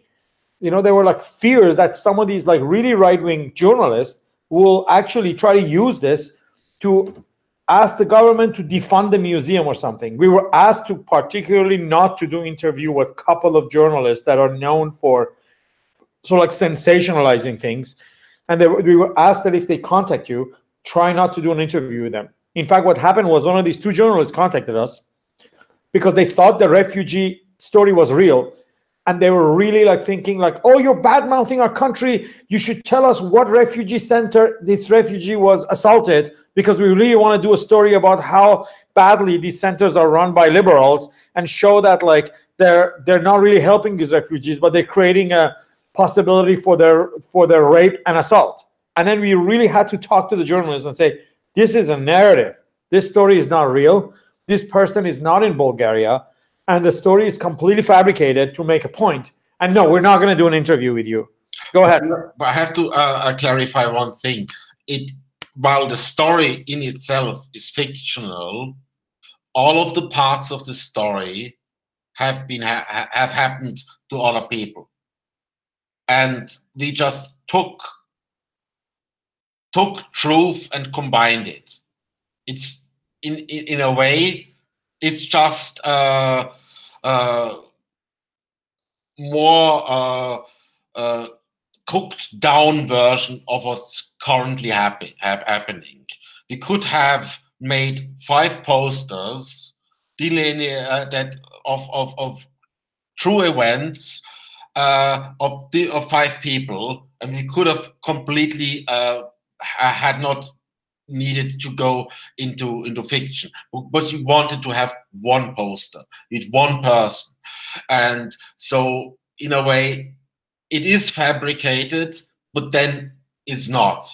So, and that was very interesting and also very also the conservatism of the context forced us to be more discursive in the public program and in a material developed for it, because there was a real fear that showing a pornography film or art house porn in a gallery will backfire. So we really had to write extra material explaining what is art house porn, what is the difference between art house porn and regular pornography, and so like really like develop more material around it. But I mean, again, all of this just created an opportunity for a more interesting discussion and more sort of like lively and dynamic interaction with the public. Whereas if this exhibition had taken place in Berlin, it would have just been like, oh, another cool sort of like queer show, and okay, let's turn the page, what is next?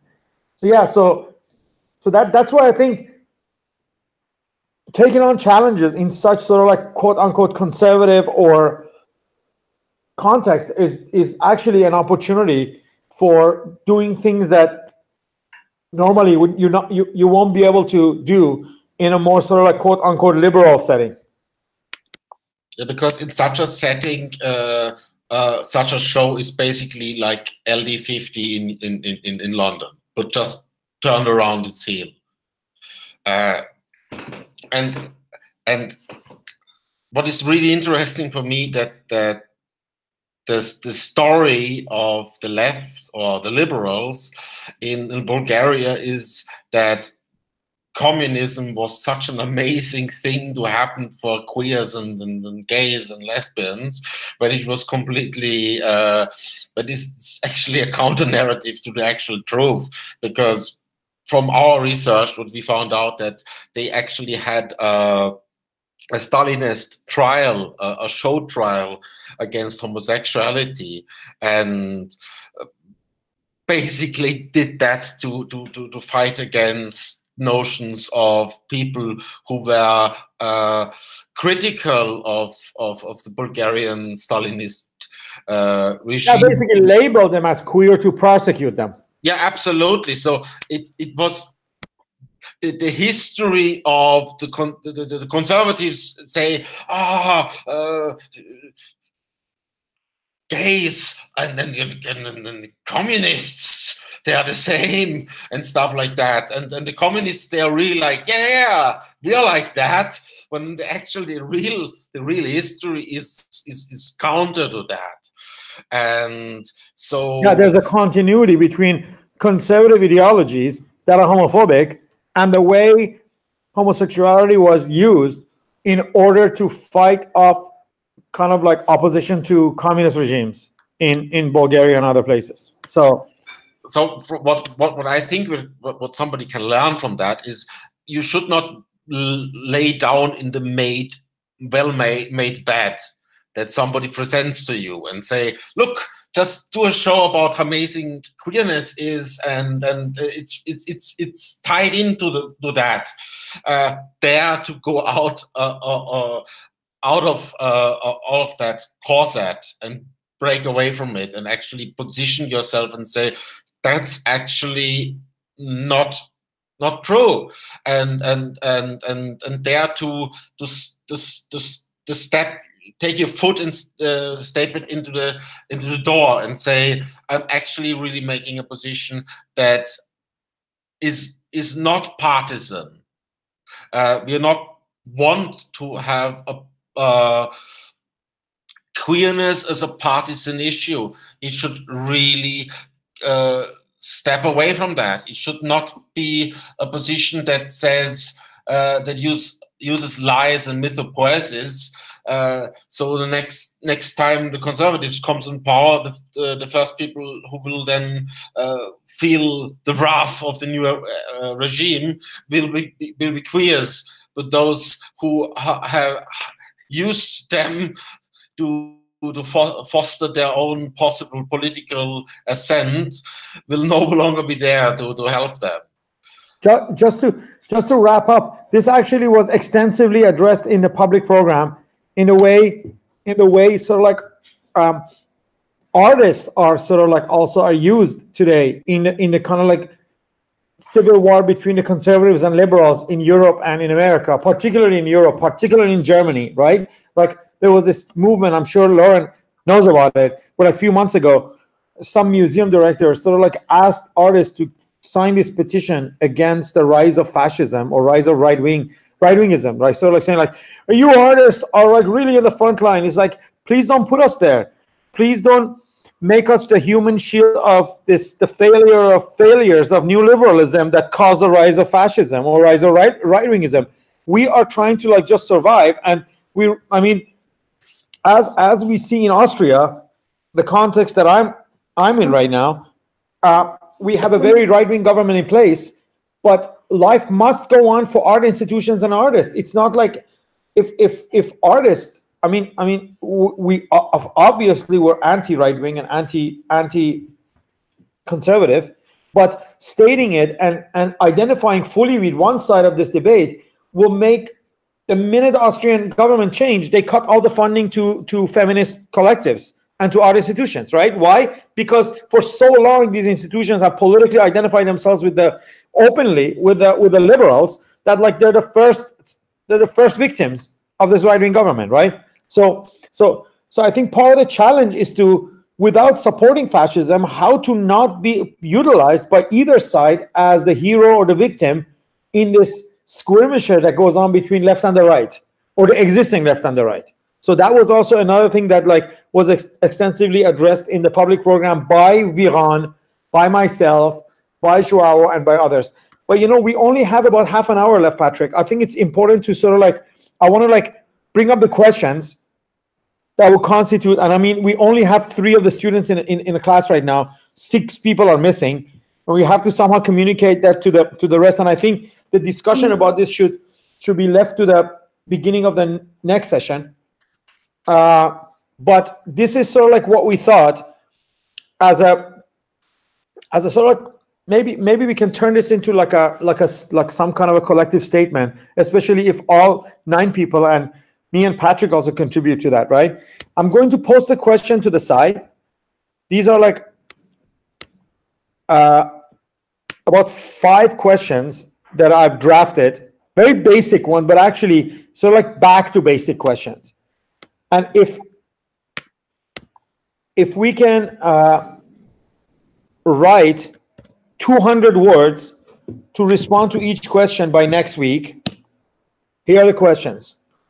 It will be, we each can come up with 1,000 words, and then by combining these, we might be able to create something interesting that will be about 5,000, 7,000 word long, and it could become a basis of a sort of like a manifesto around curatorial practice that we can then use somehow as part of the final project. So the first question is, what is an exhibition, and what is the process through which exhibitions can be defined and redefined? The second question is, what is politics, and what is the process through which the notion of the political can be defined and redefined? And what is art, and what are the processes through which art can be defined and redefined? D, what is culture, and what is the process through which culture can be defined and redefined? And the last question, what are the differences between art and culture, and can they alternate, and can they co-transform into each other? Like, what is the process through which art becomes culture and culture becomes art? And this was mainly, we drafted these questions sort of like in response to the shorter text that we send you to read. The one called, what was the title of the essay? It was called How to Politicize Exhibition Practice, right?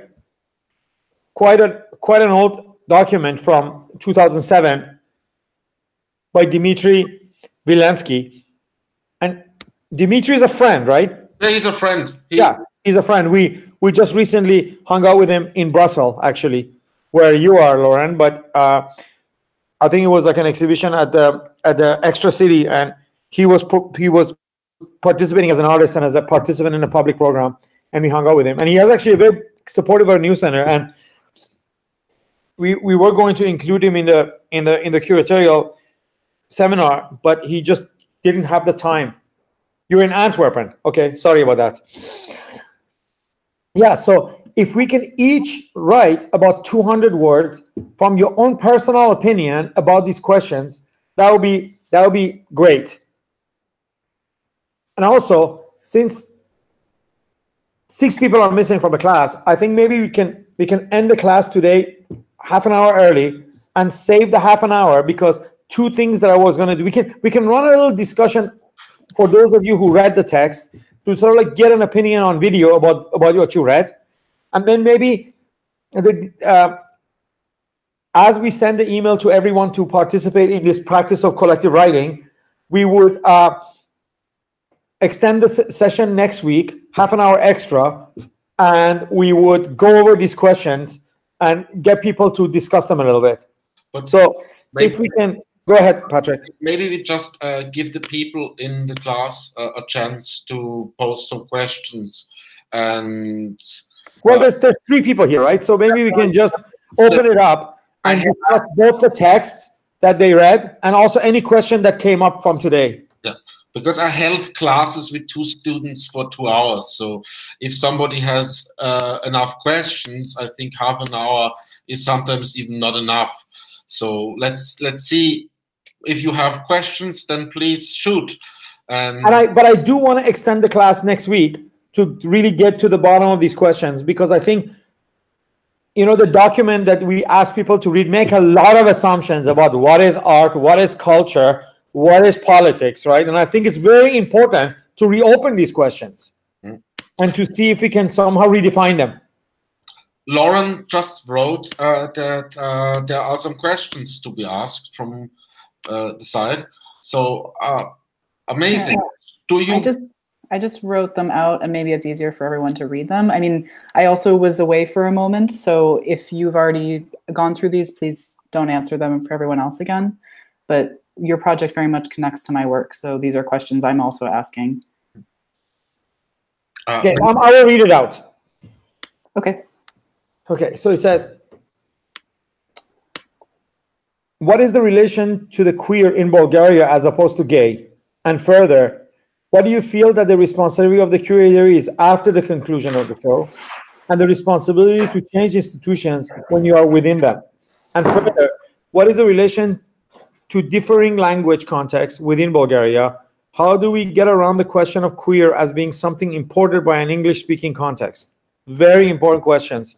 Now, let's see if Kit and Artemis have questions, because maybe they overlap and we answer them all together. Artemis, shoot. For me, it's not about questions. It's like some bullets that let's say, have notes about to understand what is curating something. And I was just commenting that curating has like 3 characteristics, and as Patrick said, it's actually you must start an initiative. It's bringing ideas and people together for interaction. The other is putting a rule, let's say a filter, to see something through a specific lens.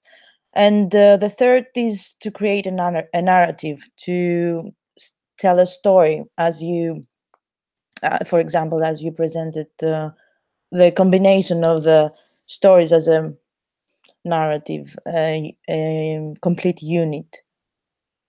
And thus, all of these create an autonomous thing that is a show. So I was just, you know, deconstructing the methodology, let's say. Kid, do you have any questions? No questions per se, just a comment that an interesting perspective for me was, Patrick, when I think you were talking about how you the idea of curating more interactively or collaboratively, almost as presenting a challenge to the artist to try a different either a different focus or a different methodology of their work was interesting to me, because I'd never, I don't think, considered really truly the collaborative possibilities of curation, whereas the curator almost becomes a collaborator or a co-creator in the works. So that was a very interesting and kind of enlightening perspective for me, but I don't really have any questions beyond that. Thanks. So I'm gonna begin by addressing Lauren's questions, right? So first thing, okay, the Bulgarian context is truly screwed up, right? This whole idea that these ideas have come from the West has completely poisoned the local context. I mean, we're not talking about like those who are university educated in humanities and arts, because they're the ones that are like maybe exception to the rule. Yeah. But just about everybody else somehow feels that these are important categories. Now, less for gay than queer, because with gay, there's some kind of like history and some kind of like, okay, it goes back. But the minute you bring up the Q word, you're going to face this category. You must have heard it. It's like gender people. They call us our gender people. Why? Because we subscribe to the notion of gender, which is to them is a total social construct, and it comes from, it's sort of like exported from the West filter of looking at traditional roles. So we try to actually, instead of like being combative about it, we said, okay, you know, let's just try to be queer under the camouflage of gay and lesbian. We particularly went for Barbara Hammer, an artist who self-identifies as lesbian, and sort of a conservative gay guy called Bruce LaBruce, who identifies as gay, right? So we were like, this is gay and lesbian. But actually, right. We were trying to use that only as a camouflage in order to deal with the question of the queer, but like without speaking the word. And I mean, it just tells you what the dark times we're in. But in no way it means that like I'm against the notion of queer or anything. But it's just like sometimes you really have to think of it as a war game. And but you titled the show Queer. Yeah, the Sofia Queer Forum is the title of the long-running festival. We don't get to choose that. Okay. What was the title of the exhibition? Within that, we try to sort of like downplay the word gender and queer because of the unfortunate negative connotation. And I think it just shows you how much work there is to get done in the context of Eastern Europe in order to sort of like go back to a place where these things can be addressed from a place that does not cause immediate rejection. And okay, I'm going to close my ear and not hear anymore. The whole the purpose of that poster was to kind of like even like appeal to Islamophobia in a way. I mean, I say it openly. I mean, like in the story begins with the guy. The father, the bad Muslim father, is trying to sell him as a concubine to an older Afghani man, and then he journeys to Bulgaria only to find himself being sexually assaulted by other older Muslim men, Muslim queers in a refugee camp, right? So it's really like we really try to like remove the Bulgarians as the main villain of the story, and sort of like even appealing to this possibility that they might read some Islamophobia in it without us really saying anything, to try to make them open up and listen to the complexity of the life of this queer refugee and the challenges they have to go through and how they really don't want to be here. It's just the consequences of life that brings them there, you know. And through the public programming, we also made it clear that like the economic dimension that combined with repression of queerness cannot be discounted, and how this creates this category of queer migrant is really a economically disadvantaged queer migrant, because a rich queer person would not come and live in Bulgaria because they have enough resources to create a sort of like a palace for themselves or a private space in which they can be queer and nobody cares. So this is the way we try to deal with it. And like you're talking about how the responsibility after the exhibition, well, all that extra work we did was almost for after the exhibition, because we knew the institution would be faced with like attacks for what they did. So we created all this extra literature.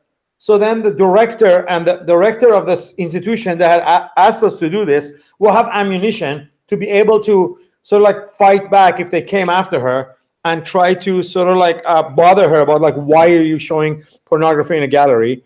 And because, you know what I mean, we were gone the next day.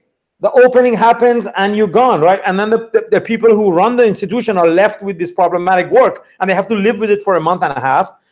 And then they also have to live with the consequences of it in the next year's budget and all that, right? So we try to be responsible by giving them a lot of material to be able to argue about the validity of the show in light of this type of attack being launched against them. Now, there was also like this thing that you say, we also, I mean, this is like really difficult to talk about, but I'm going to talk about it.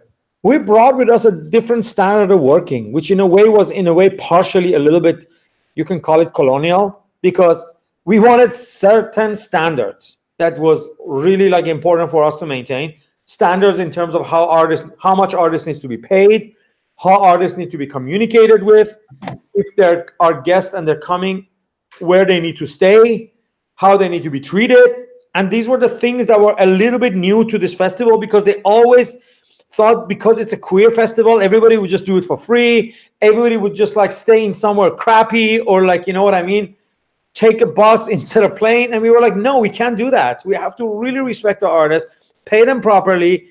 And also, like the care I take for the surface of the exhibition, make sure installation is impeccable. Like, I mean, in both cases of Barbara's video and Bruce's video, we ran into like problems because of me and Patrick's insistence on how these works need to be shown. Like, both of these two rooms had to be redone. And we were looked at a little bit as like the bad guys, because we insisted on quality. We were like, this is not how it's going to get shown. And they were like, come on, it's just a video. I was like, yeah, it's just a video, but it's Barbara Hammer, and it's going to get shown in this particular way. And we were able to negotiate, and they were very open-minded and very nice, and they understood at the end, and they complied with our demands. But we really had to, this was sort of our responsibility. Like, you know what I mean? Like, we were like, okay, we can always Photoshop it and make it look good in a catalog. But really, this work's going to live in this space for a month, and the work has to look really, really good and professional.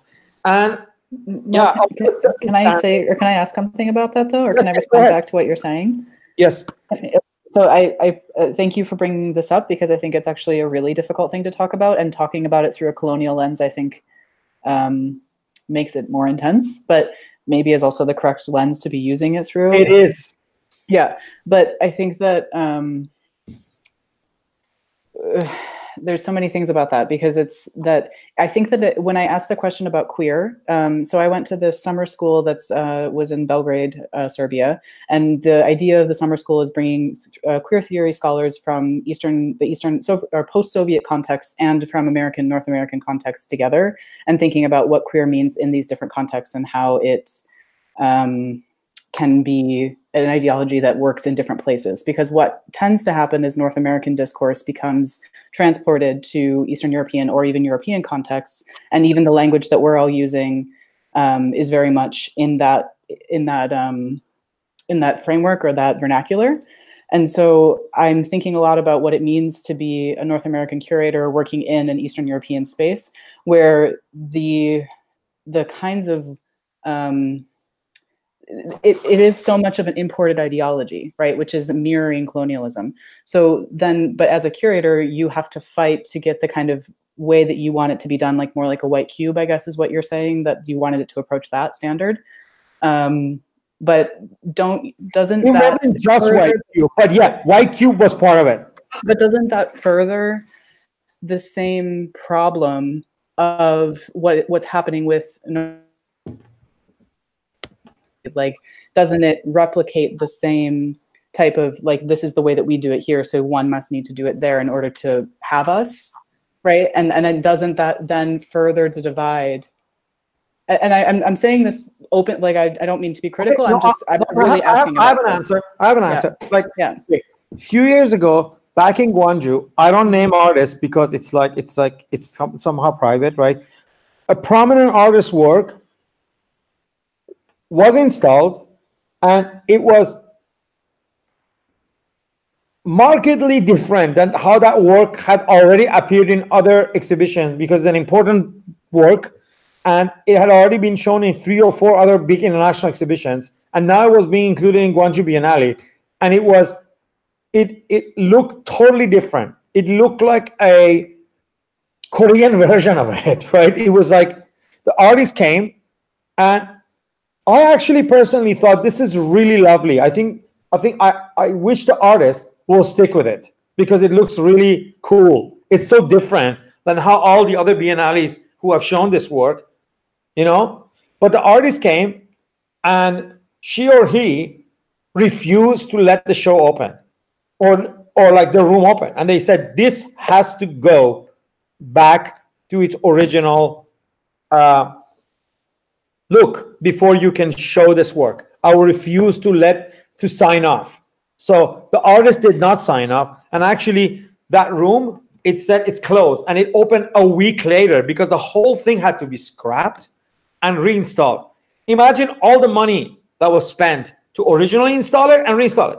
And for me, it wasn't worth it because actually there was nothing to be gained from this, right? Nothing to be gained because it was like already looked kind of cool and off. This offness actually worked for the art, but the artist had seen it so much in this light that they could not see it differently, right? I really thought a local interpretation of that piece would have worked much better in a Biennale than yet another rendition of it as it was, right? Whereas with what we did is, you know, this work is already frowned upon as like dirty work. It's just porn.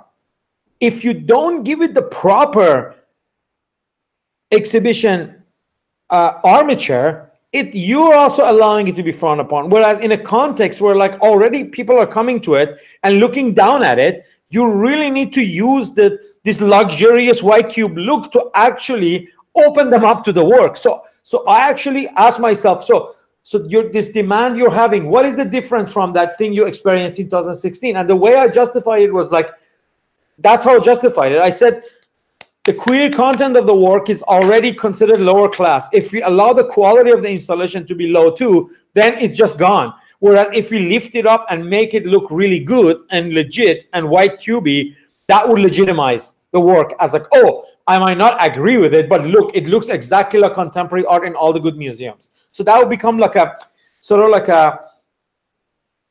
way for them to actually accept it and respect it. So that's why I thought in this case, it wasn't actually that colonial. It was basically using this standard to actually give a little bit more respect to the work. I hope I'm making sense. And with both of the works, because both of these works would have been kind of like, okay, it's good, but it's not really good. And I was like, no, these are two great artists, and the works are already problematic. So let's just like work on installing it properly in order for them to kind of like be viewed as art. And I would like to add that. Okay, let's read what Artemis said first, or maybe Artemis, you say it yourself. Yeah, actually, I was typing it earlier, but now it fits better with what you just said. That actually curating is a creative process, I would say. And there's an opinion that curation is separated from the artistic creation. I mean, sometimes we believe that the one starts when the other ends. And this is, as I say, a big discussion. But as you said, the gesture of creating the white cube is, and it is actually another creative process that creates something new. You know, like, you know, there needs to be a lot of rewriting of the notion of curatorial. Like, usually people find like prehistories for things, right? We can reclaim the white cube away from colonialism, you know? I mean, it's true that one way of looking at it is like white cube comes from like Bauhaus and constructivists, and we all know where it comes from, right? When Alfred Barr came to Europe and saw the first like Bauhaus exhibition and how it informed what he imagined for MoMA to be and all that, right? But there's other ways to look at the white cube, you know what I mean, as a space of meditation, you know, like as a kind of like a secularized version of a religious space where like all the details are taken away, you know what I mean, like in like a prayer room in Muslim mosques. Like, it's very simple. Remove furniture, remove decoration, remove anything that bothers you, in order, like, there's other genealogies where like it's just about clearing the palette. It's like you begin with a white room, we give it a clear room, whether it's black. I actually like black cube as much as I like white cube. That's why in the exhibition downstairs we have a black room and a white and a white cube, right? So there's other genealogies. We just have to reclaim it, I think. And also, it's like what you do with it, right? Well, since I'm also the moderator of the class, I will do what I normally do and ask you. You did an amazing show in Canada with a black room, and it was actually one of the best ways to deal against the white cube. And could you like just say 5 5 words about your show with Rezos. Well, yeah. First of all, the room was entirely painted black, including the floor. So everything was black. And then I told all the artists in the show that your work will not have a space between, and it will all be jumbled together. So they will look like one artwork. And they all signed up for it. They said it's fine.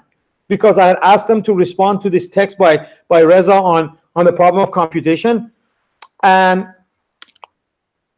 most of the works had light emanating from it because they were video works. So the light source in the room were just the monitors, right? So instead of like, you know how normally in a white cube you put the light on the artwork, right? This room was all black and the light was coming straight from the monitors to you and illuminated the room basically. So that was sort of like the trick. And yeah, I remember the opening night, Bifo Berardi was in Vancouver and he came to the opening and he really was captivated by the kind of like a world making that was taking place there.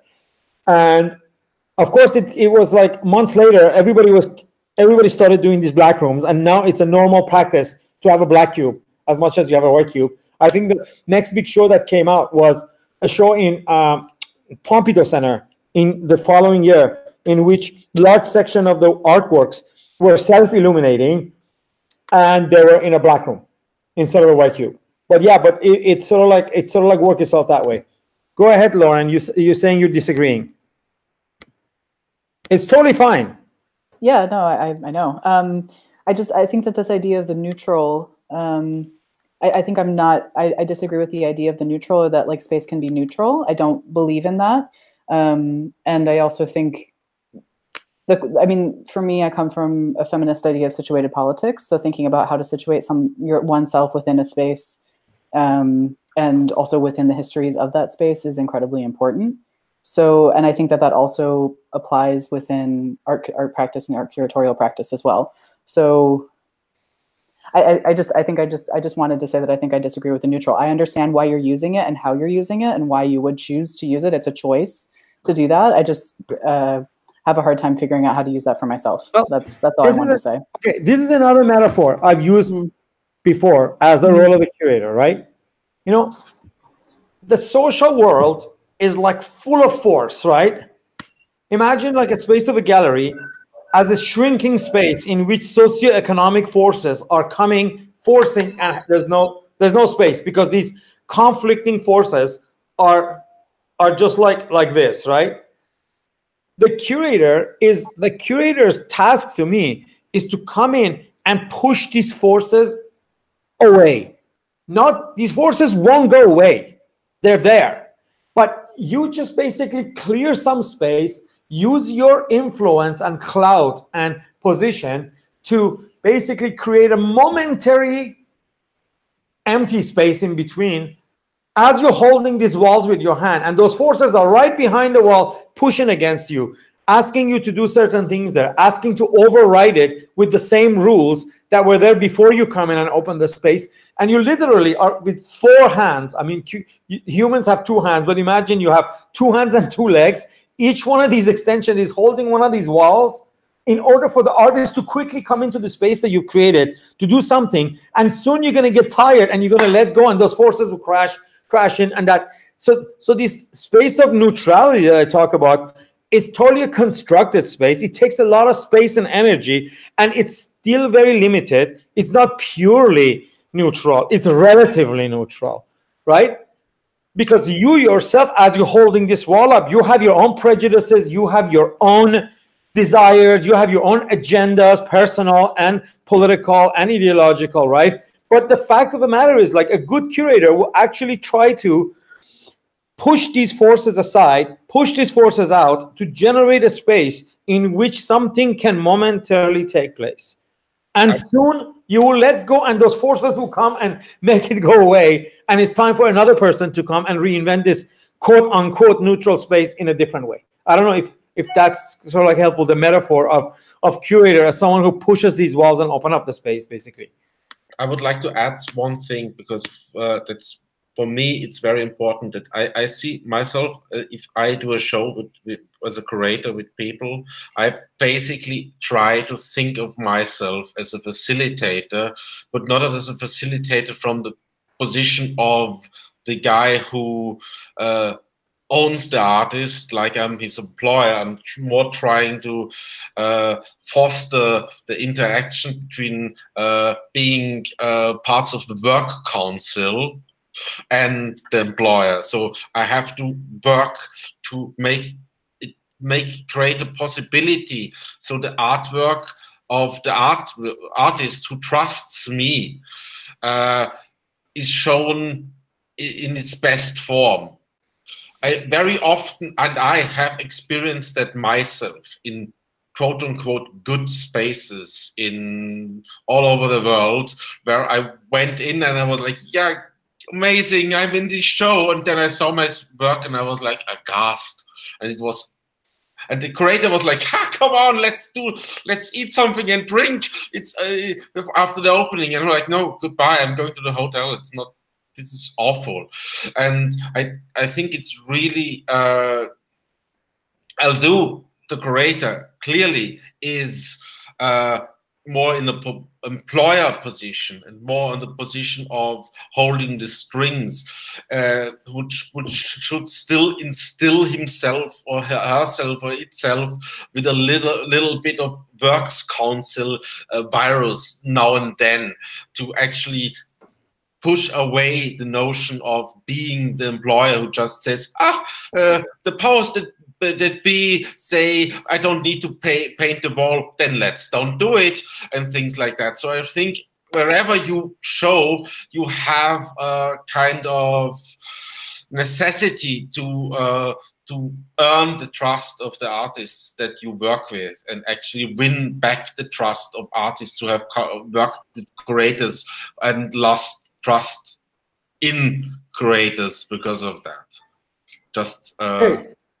So just to tell you, next week, instead of Marina Fokidos, we're going to have Monica Swayzek, curator of Das Documenta, and she was recently appointed as the director of the Apple in Amsterdam.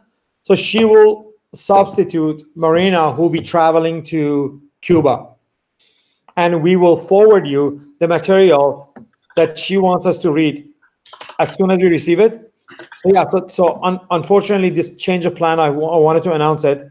And yeah, so hopefully we have a fuller class next week. And please don't forget 200 words per question. It's really important to begin the class by going over this exercise of redefining the notions of art, culture, curatorial, and the art and culture exchange. So we will send us an email too. You don't have to worry about the sidebar notes, even though it's in the sidebar. But an email will come to you shortly after the seminar with a question. So please, at least 200 words per question. It means basically 1,000 words of writing. But I think because it's broken down into 5, I think it's easy to answer these questions. And please bring them to the seminar with you next week. See you same time, same place. And thank you, Patrick, for holding the ground. So bye-bye. Bye-bye. Thank you, everyone. Bye.